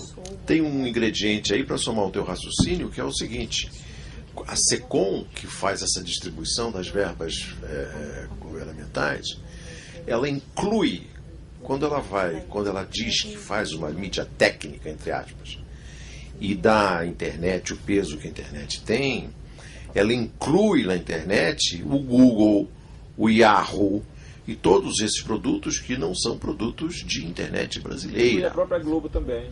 Inclui a própria Globo também. Como? O site da Globo, ela Sim, inclui, claro. como quiser. Então a representação da internet é uma representação deformada, mas a SECOM dirá sempre que está fazendo o que chama de uma mídia técnica. Agora tem uma ironia muito interessante aí, que quando você faz esse pacto dos 4 jornais com a Globo ela é maior, não é apenas por ser a maior, ela é muito melhor que estrategicamente, para defender os seus interesses. Então quando você pega nos anos 80, você teve um pacto ali de ignorar as diretas, de ignorar o que estava acontecendo. O seu Frias, que era um baita do empresário de comunicação, percebeu que tinha um baita público não atendido, direcionou a Folha para fazer o contraponto, pegou aquela linguagem nova que surgia também, que é a partir da Ilustrada, ele tirou uma geração de leitores do Estadão, fazendo esse contraponto. Quando a Globo vem com a Veja, com a Folha e o Estado, e faz o pacto, e os jornais entram, você não tem espaço para o contraponto. Não tendo espaço para o contraponto, quem é que define, quem é que fatura? Quem tem mais voz, quem tem mais audiência, quem tem mais... Então a Globo ela lidera todo esse período, faz o que quer porque não tem contraponto dos jornais para pegar aquela clientela insatisfeita que vem para a internet e para os blogs. E faz uma baita campanha para a SECOM não levar dinheiro para a internet, usando como isso quem? Os bloguinhos. Como se os bloguinhos, as gotas que viessem para os blogs fossem ameaçar a distribuição de verbas da SECOM. Quando acaba o fôlego do jornal papel, Estadão, Folha, eles pulam para a internet, a piscina estava vazia. Então a internet não consegue bancar os custos deles. Né? É interessante no meio de todos esses angus, como que eles se articularam aí, como que a Globo levou todo mundo no bico, né? Eu queria voltar ao tema do jornalismo digital. Esse tema, mas antes eu queria fazer uma observação sobre esse tema que está entusiasmando todo mundo, que é o dinheiro da Globo. A gente contesta a fatia da Globo no montante da publicidade oficial, mas a gente não contesta a publicidade oficial. Todo mundo aqui dá de barato, aqui em geral, que a publicidade oficial é perfeitamente legítima, enquanto ela é mais uma jabuticaba brasileira. Não existe em nenhuma democracia do mundo, nem nos regimes autoritários, uma concentração de publicidade oficial como há no Brasil, legalizada, autorizada pelo Congresso, pela legislação, e que nós jamais contestamos. A gente passa a vida brigando por conta... Eu sou a favor do fechamento da SECOM. Legal. A utilidade pública, eu não contesto a publicidade oficial de utilidade pública, porque essa é legítima e faz parte Hoje do papel de vacina governar. contra a dengue. Essa é a sacanagem. Sarampo. Pô, se eu tenho uma concessão pública, aquele espaço é público, eu vou pagar para eles fazerem publicidade. Isso é uma sacanagem. Pois é. Essa que tem a sacanagem maior. Uhum. Então, essa é legítima e é um benefício público. Quer dizer, o dinheiro público só pode ser usado em benefício público. Sem benefício do governo ou do partido do governo, não é um benefício público. Sem benefício da Globo, também não é público. Então, eu acho que a gente tem que fazer essa ressalva. Bom, a minha pergunta sobre o jornalismo digital é a seguinte. O monopólio da reportagem, que para mim, do meu ponto de vista, ainda é a alma do jornalismo, e é o que mais está faltando, porque esse salto para o jornalismo digital enfraqueceu a reportagem até na mídia tradicional impressa, porque desapareceu. E não foi substituída, não foi criada uma nova reportagem digital. O que a gente faz e o que todo mundo faz? O Ansioso Blogueiro faz, o Nassif faz, todos os blogueiros e todos os blogs sujos fazem. Eles repercutem a mídia tradicional, porque ela faz a reportagem. Ela vai entrevistar o fulano de tal, não sei aonde, vai em Xiririca da Serra, ver o que está acontecendo, e a gente repercute. Né? E isso dá a eles um tremendo poder de... Porque a gente reproduz a informação que eles Dá produzem. sobrevida para eles. Né? A gente passa a repercutir isso. Né? Então, essa é a minha pergunta sobre o jornalismo digital. Nós não estamos levantando a bola dos 4 cavaleiros do Apocalipse aí? Eu gostaria de fazer algumas ponderações sobre o que você falou. Em primeiro lugar, eu concordo plenamente com você. Em nenhuma sociedade razoavelmente civilizada existe um Ministério da Comunicação ou da propaganda oficial. Isso é coisa de Mussolini. Isso é coisa de Mussolini. Não tem nada que fazer propaganda de governo federal. Tem que fazer propaganda, divulgação de serviço público, e aí o Nassif tem razão, tem que chegar lá e dizer, olha, tem que divulgar porque amanhã é dia nacional de vacina contra a raiva, contra a paralisia infantil, sei lá que diabo que é. Bom, com relação à reportagem, como eu te falei, reportagem é muito caro. Reportagem é muito caro, exige todas essas pré-condições, essas qualificações que o Nassif enumerou de forma muito clara. Custa dinheiro, custa treinamento, custa formação, obrigar o pessoal a ler, a aprender a usar a crase. Né? O jornalismo brasileiro tem uma dificuldade muito grande com crase. Né? Eu costumo dizer que eu trocava todas as faculdades de jornalismo do Brasil por um bom curso de Machado de Assis. Você não precisa estudar nada. Você vai ler toda a obra de Machado de Assis. O que interessa, o resto você aprende em 3 meses. Mas não temos Enquanto isso. não tem isso, na dúvida não use a crase, né? Pegue pela falta em vez do excesso. E o Ferreira Goulart, com quem eu tive a honra de trabalhar no Rio de Janeiro, meu filho, a crase não foi feita para humilhar ninguém. E a partir dessa data eu fui estudar o uso da crase. Né? Isso não existe no Brasil. A imprensa brasileira não sabe usar a crase. Então, isso custa dinheiro. Você pegar uma pessoa e botar 6 meses estudando crase custa dinheiro. Né? Além disso, você pegar uma pessoa 6 meses estudando, esmiuçando as decisões do mensalão, custa dinheiro. Né? Então, tudo isso você tem que levar em consideração. Quando você reclama que não tem informação nos blogs, eu sou o primeiro a reclamar disso. Eu acabei de dizer isso. Acontece que tem um fato que você não pode menosprezar, que é o seguinte. Há hoje um volume muito grande de informações que chega aos blogs através dos seus leitores. Há um grande número de informações que chega aos blogs através dos comentários dos leitores. Há um grande número de informações que está disponível em áreas de acesso que você pode, com menos trabalho e menos investimento em dinheiro, organizar, coligir e publicar como informação original. E uma informação original é você pegar cebola, tomate e alho e fazer uma boa combinação para fazer um espaguete. Né? Isso também é uma informação original. Você misturar fatos dispersos e transformar numa linha de raciocínio. É como eu trabalhei na Veja no tempo em que havia lá um editor de política que um dia sugeriu ao Mino Carta 2 matérias. Uma, isso é uma lenda, evidentemente. Uma noticiando o lançamento de um foguete na base lá do Maranhão, na base de Alcântara. E uma outra matéria próxima, se possível, noticiando a queda de um foguete em Recife.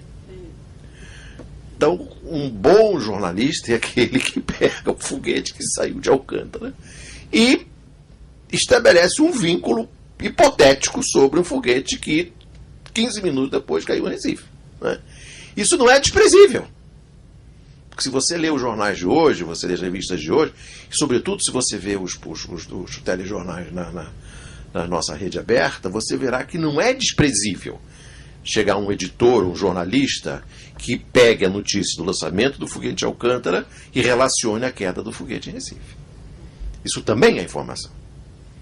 Agora, aquela informação original, aquela informação que dá em Watergate, aquela informação que pega o repórter, leva ele para Miami para conversar com o cara, o outro que fica 6 meses na porta do Garganta Profunda, custa muito dinheiro. Custa muito dinheiro. E sobretudo, custa dinheiro treinar esses caras. Não é isso que ocorre também na União, no Conchavo, entre os 4 grandes, os impressos, a Veja, a Folha com a Globo, que eles também criam matéria para a Globo repercutir isso em baixos... Não acredito. Não. Isso aí é teoria de conspiração. Não, aí, Veja bem, não era teoria de conspiração, essa era a conspiração, né? que a Veja soltava. Mas a intuição. Não, isso sim, a Veja é como eu dizia no meu blog. Deixa eu fazer um contraponto aqui, até num debate que eu tive com o Ramonet aí. A gente está falando de empresas que têm estruturas aí de 200 pessoas e de blogs que têm estruturas de 5, 6 pessoas. Mas estou dizendo o seguinte: se você der 10 milhões de investimento, eu monto um jornal investigativo que dá de 10 em qualquer jornal aí. É um outro jogo. São ferramentas de gestão do conhecimento, a capacidade que você tem de entrar em... Vou dar um exemplo. Quando teve a Satyagraha, o show que nós demos de informação, levantando esses pontos, assim, tendo o auxílio dos leitores, sabendo pesquisar na internet, nós damos de 10. Você vê lá, o Jobim bem coloca lá que a BIM tinha um equipamento que permitia fazer escuta. Daí ele solta lá quando tem a CPI, ele solta o relatório. Vem um leitor, traz o relatório, a gente publica o relatório. Um outro leitor, que até era professor de filosofia, não tinha nada a ver, faz uma pesquisa na internet e fala, pô, mas esse relatório ele tirou do site do fabricante, até esse errinho tinha aqui.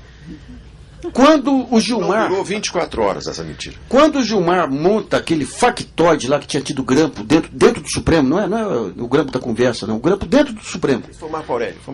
Hã? Dentro do Supremo foi o Marco Aurélio. Não, foi o Gilmar, que foi o pessoal da segurança do Supremo. Eles levam para a CPI, daí tem o relatório. Vem o leitor, traz o relatório, você publica o relatório. Daí entram 4 engenheiros eletrônicos lá em meia hora. Falar, pô, isso aqui não é grampo, não é que nem na China. O relatório diz que captaram sinais de fora para dentro. Como é que pode ser grampo? O grampo é de dentro para fora. E se realmente tivesse grampo, era tão pequeno, tão minúsculo, que eles não conseguiram identificar naquela sala lá. Se era tão minúsculo, do lado de fora você tinha que ter um carro com uma super antena. Daí vai o super Stanley burburinho lá, pega o Google Maps, fala, na rua não podia estar, que iam descobrir quais são os estacionamentos no entorno do Congresso, do Supremo e do Palácio. Também não podiam estar lá. Logo, é mentira. Então o show que foi dado lá de... Vamos pegar o negócio das Farc lá. O negócio da bolinha de papel do Serra. Bolinha de papel do Serra. Pô. Um professor de computação lá no Rio Grande do Sul. Lá no Rio Grande do Sul. Um dia desmontou aquela parte. Então o que está acontecendo hoje é o seguinte, hoje nós... que negócio? Nós estamos falando entre uma estrutura de 300, 400 milhões e um bloguinho pequeno. Mas eu digo o seguinte, com 10 milhões, com ferramentas de gestão do conhecimento, com robôs para entrar nos bancos de dados do Supremo, do CIAF, do Tribunal de Contas, você dá de 10, pô. Naquela fase daquela guerra danada, vem a Veja, solta uma matéria, que o Chaves está perseguindo um empresário brasileiro. Eu dei a matéria. Daí vem um leitor desse advogado, entra no site do Supremo Tribunal Federal da Venezuela, traz o processo, um baita de 171 lá. Então o que falta é articulação ainda, e falta digamos, para você conseguir entrar nesse mundo, dar de 10 nesse pessoal, eles não sabem fazer gestão do conhecimento. Outro dia lá, aquele Rosenthal lá, que fez uma pesquisa, aí, quais são as ferramentas que os principais repórteres investigativos utilizam no Brasil, de dar vergonha na minha filha. Utilizam Google Docs, utilizam Dropbox, aquelas coisinhas básicas, né? O único cara que hoje trabalha com dados aí de uma forma competente lá é aquele rapaz do Estadão lá, o Toledo lá, o Zé Roberto Toledo. O resto não sabe. Entra no CIAF, por exemplo, quando quiseram nos pegar lá, daí entra no CIAF, daí pega o CIAF lá, que eu recebi uma passagem do Ministério da Previdência lá. Então o cara transforma aquele escândalo. Por que você recebeu uma passagem do Ministério da Previdência? Porque eu fui dar uma palestra de graça para o Ministério da Previdência em Brasília, e ele, além da passagem, eles tiveram o absurdo de pagar o almoço também. Então, digamos, você tem que ter só que para você fazer isso, tem que ter conhecimento de junta comercial, conhecimento de contrato, conhecimento da parte jurídica, que esse pessoal não tem. Ô, Nassif, na prática você está dizendo que no atual momento, na internet, o leitor tomou o lugar do repórter. Mas o repórter, o Ramonet, que é um baita de um craque, o Ramonet ele não tem a experiência jornalística, então ele fala, pô, para você fazer uma reportagem investigativa, você vai levar 2 semanas. Isso aí era um modelo antigo, pô. Eu tô com uma briga aí com as APAES, aí peguei uma APAE do Paraná, lá tal de, como é que chama, Califórnia lá.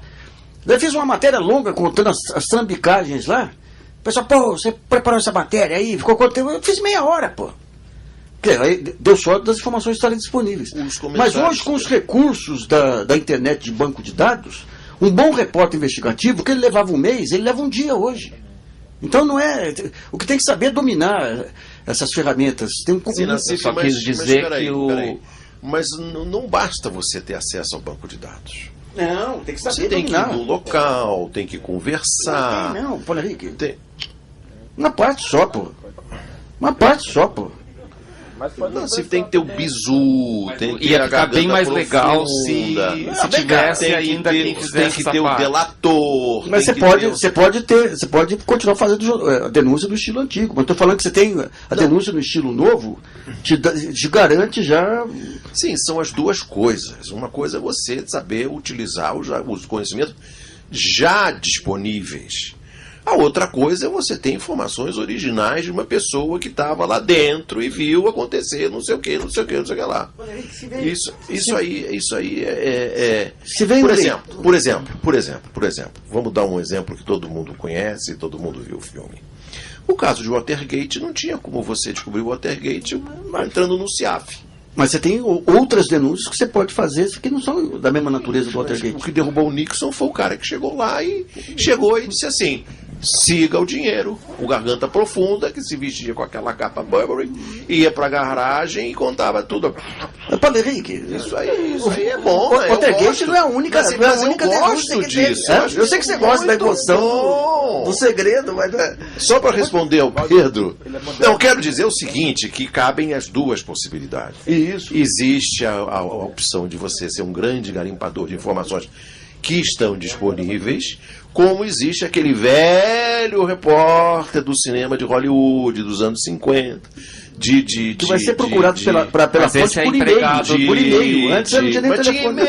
Mas esse é empregado da Globo ou da Folha e só vai poder fazer a reportagem que a Globo ou a Folha permitirem. Não, a gente vai levantar esses $10 milhões aí e vai fazer. Olha, Ribeiro. Peraí, só o Pedro. O Pedro, eu gostaria de fazer uma observação. O leitor não traz todas as notícias para nós. Boa parte das informações originais vem do leitor. Aqui é só uma coisa. Eu posso perguntar? Antes de você falar, a ministra da Informação está mandando encerrar, que o tempo acabou. Então a última pergunta vai ser dele, infelizmente. São duas coisas pequenas. É só uma questão em relação ao Paulo Henrique. Admiro o blog de todos dois, mas na relação sobre... Nós sabemos os custos da não atuação da quebra de monopólio desse sistema, mas não sabemos os custos da aplicação disso. Tipo, bloqueio... que acontece na Venezuela, como bloqueio econômico ou crise jurídica. E só uma relação, eu vejo uma relação entre os dois.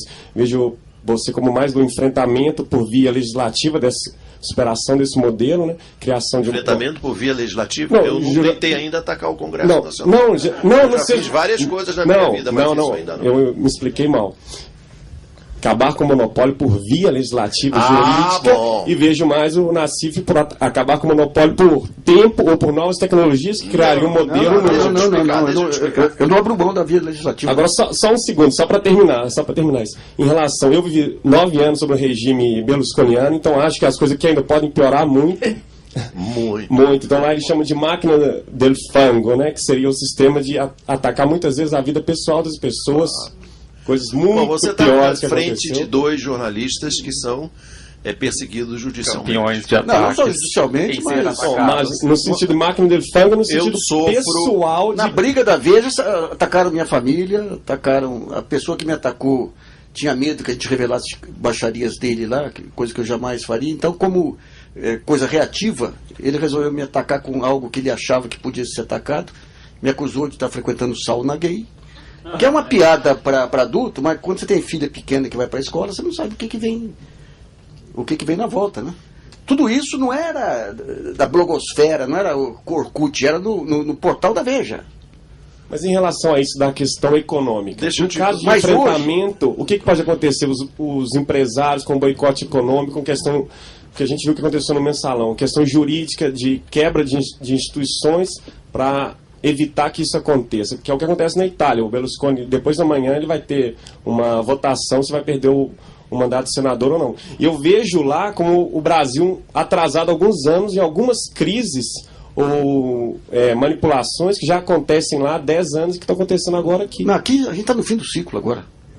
A parte maior foi 2010. 2010 foi uma coisa sem paralelo, bichão. Sem paralelo. Nassif, eu gostaria de concluir a minha modesta participação aqui nesse interessante debate observando o seguinte. Eu e o Nassif somos parte de um grupo de jornalistas da internet, grupo que sofre um ataque furioso e brutal através do sistema judiciário. Eu sou vítima de mais de 50 ações no cível e no crime. Essas ações exigem que você primeiro tenha um sangue frio muito grande, uma capacidade de sobrevivência psicológica excepcional, porque o processo já é a pena. Eu, por exemplo, vou trabalhar na Record, chego lá no domingo e estou na redação com os meus colegas, planejando a edição do programa. Entra na sala um segurança com uma arma e um oficial de justiça, e na frente de todos os meus colegas, para me fazer assinar documentos para que eu seja intimado a depor no dia tal. Diante da inépcia monumental do sistema judiciário brasileiro, muitas vezes eu sou notificado 2, 3 vezes para a mesma coisa, e às vezes não sou notificado daquilo que deveria ter sido notificado. Isso é um aspecto. É o aspecto moral, é o aspecto psicológico. O outro é o aspecto financeiro.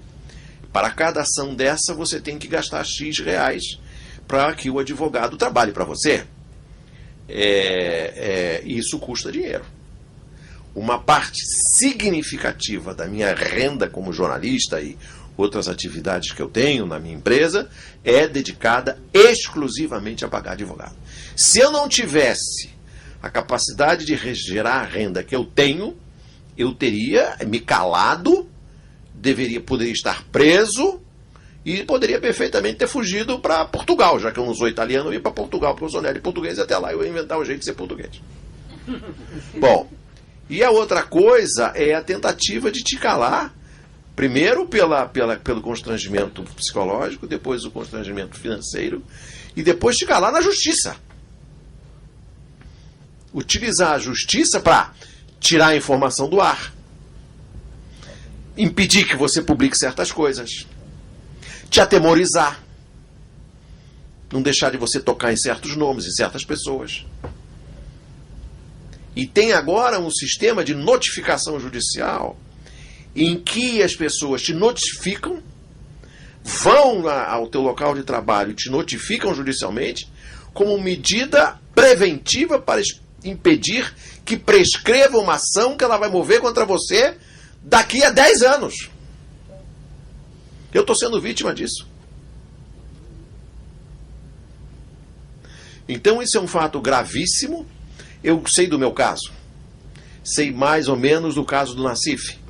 Mas sei do caso do Azenha, sei do caso do Rodrigo Viana, sei do caso do Miro, sei do caso do Mino, sei do caso do Leandro Fortes, sei do caso do Ismael do Paraná, sei do caso do Lúcio Flávio em Belém.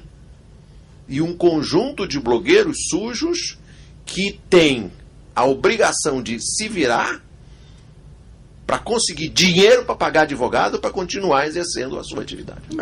Fora a intimidação dos advogados. No caso Veja, eu peguei uma advogada, que é a Thaís Gasparino, do escritório do Samuel Macdonald Figueiredo, orientei ela sobre como que deveria se conduzir, porque você leva tiro de uma fortaleza voadora. Não adianta você reagir contra a fortaleza, que não vai acontecer nada. Então você tem que reagir contra o piloto da fortaleza. E daí eu foquei em 4 jornalistas da Veja. Daí abriram 5 ações, 4 da Veja, 4 desses jornalistas e 1 da Veja, todos no mesmo escritório de advocacia. E daí eu expliquei para ela direitinho, falei, olha, você não pode pegar cada ação individualmente. Para entender o Eurípides, tem que entender que tem uma estrutura hierárquica, que na ponta tinha o Reinaldo e o Mainardi atacando, então tem que dar o todo. Daí fez a defesa individualmente, tem que colocar os interesses comerciais que estavam por trás. Quando sofreu um ataque, tem 8 páginas de publicidade do Daniel Dantas. Não fez nada disso e eu bestamente não quis discutir com ela, porque eu falei, se ela pede, vai dizer que é ela que deve conhecer os meandros. E daí teve coisas como o Mainardi no depô e eu não ser avisado. Trabalha para a Folha, a senhora da Veja. E daí no meio do caminho, quando amplia a guerra com a Folha, o Samuel Magdaleno Figueiredo, o Marco Antônio Barbosa, que se celebrizaram como advogados de esquerda e tudo, me deixaram totalmente na mão. Tive que contratar um outro advogado correndo que não conseguiu salvar parte das ações. Então tem isso também, porque os advogados, assim como as empresas jornalísticas, eles têm os seus interesses. E a mídia, ela tem 2 formas de pressionar. Uma é intimidando e a outra é bajulando, que nem esse inacreditável Aires Brito, né? Só para dar um exemplo, eu tenho uma ação de direito de resposta contra a Veja, que essa altura eu nem sei se eu vou exercitar, porque 5 anos depois, 5 anos rodando. Você não vai ter esse prazer. 5 anos rodando. Daí eu publiquei... Se tiver, usa, por favor. Daí eu publiquei, olha só, eu publiquei críticas contra a juíza que fez esse ângulo e troquei o nome da juíza por uma outra lá que tinha... Daí a outra me processou. Em 2 meses eu estava condenado. 2 meses. A outra está 5 anos rodando. Monto uma ação contra o Reinaldo na Veja, contra a Veja, daí o juiz... Eles mostram as críticas que eu fiz ao Reinaldo, daí o juiz condena a Abril a me pagar 50 mil e eu pagar 50 mil por Reinaldo. Quer dizer, o cara que monta todo o pepino recebe assim. É uma piada, rapaz. É uma piada. Você pega da Abril e devolve pro Reinaldo. Hã? Pra mim, o sujeito falava que você é bom peluda, atacou minha mulher, atacou... É inacreditável, rapaz. Então, agora isso aí decorre de um lado, que é isso que nós estamos tentando nesse seminário, dessa incompreensão dos juízes ou do Poder Judiciário sobre o que é mídia. Então, se vem a ofensa do jornal, é liberdade de expressão. Se vem de um blogueiro, ele considera como uma coisa pessoal. Então, mas faz parte. Não tem, tivesse que... Só para eu vejo alguns colegas... Essa parte, e eu me considero razoavelmente especialista nisso, é que com o fim da lei de imprensa ficou um vácuo institucional. Não tem nada que proteja o jornalista. A única coisa que protege o jornalista é a Constituição.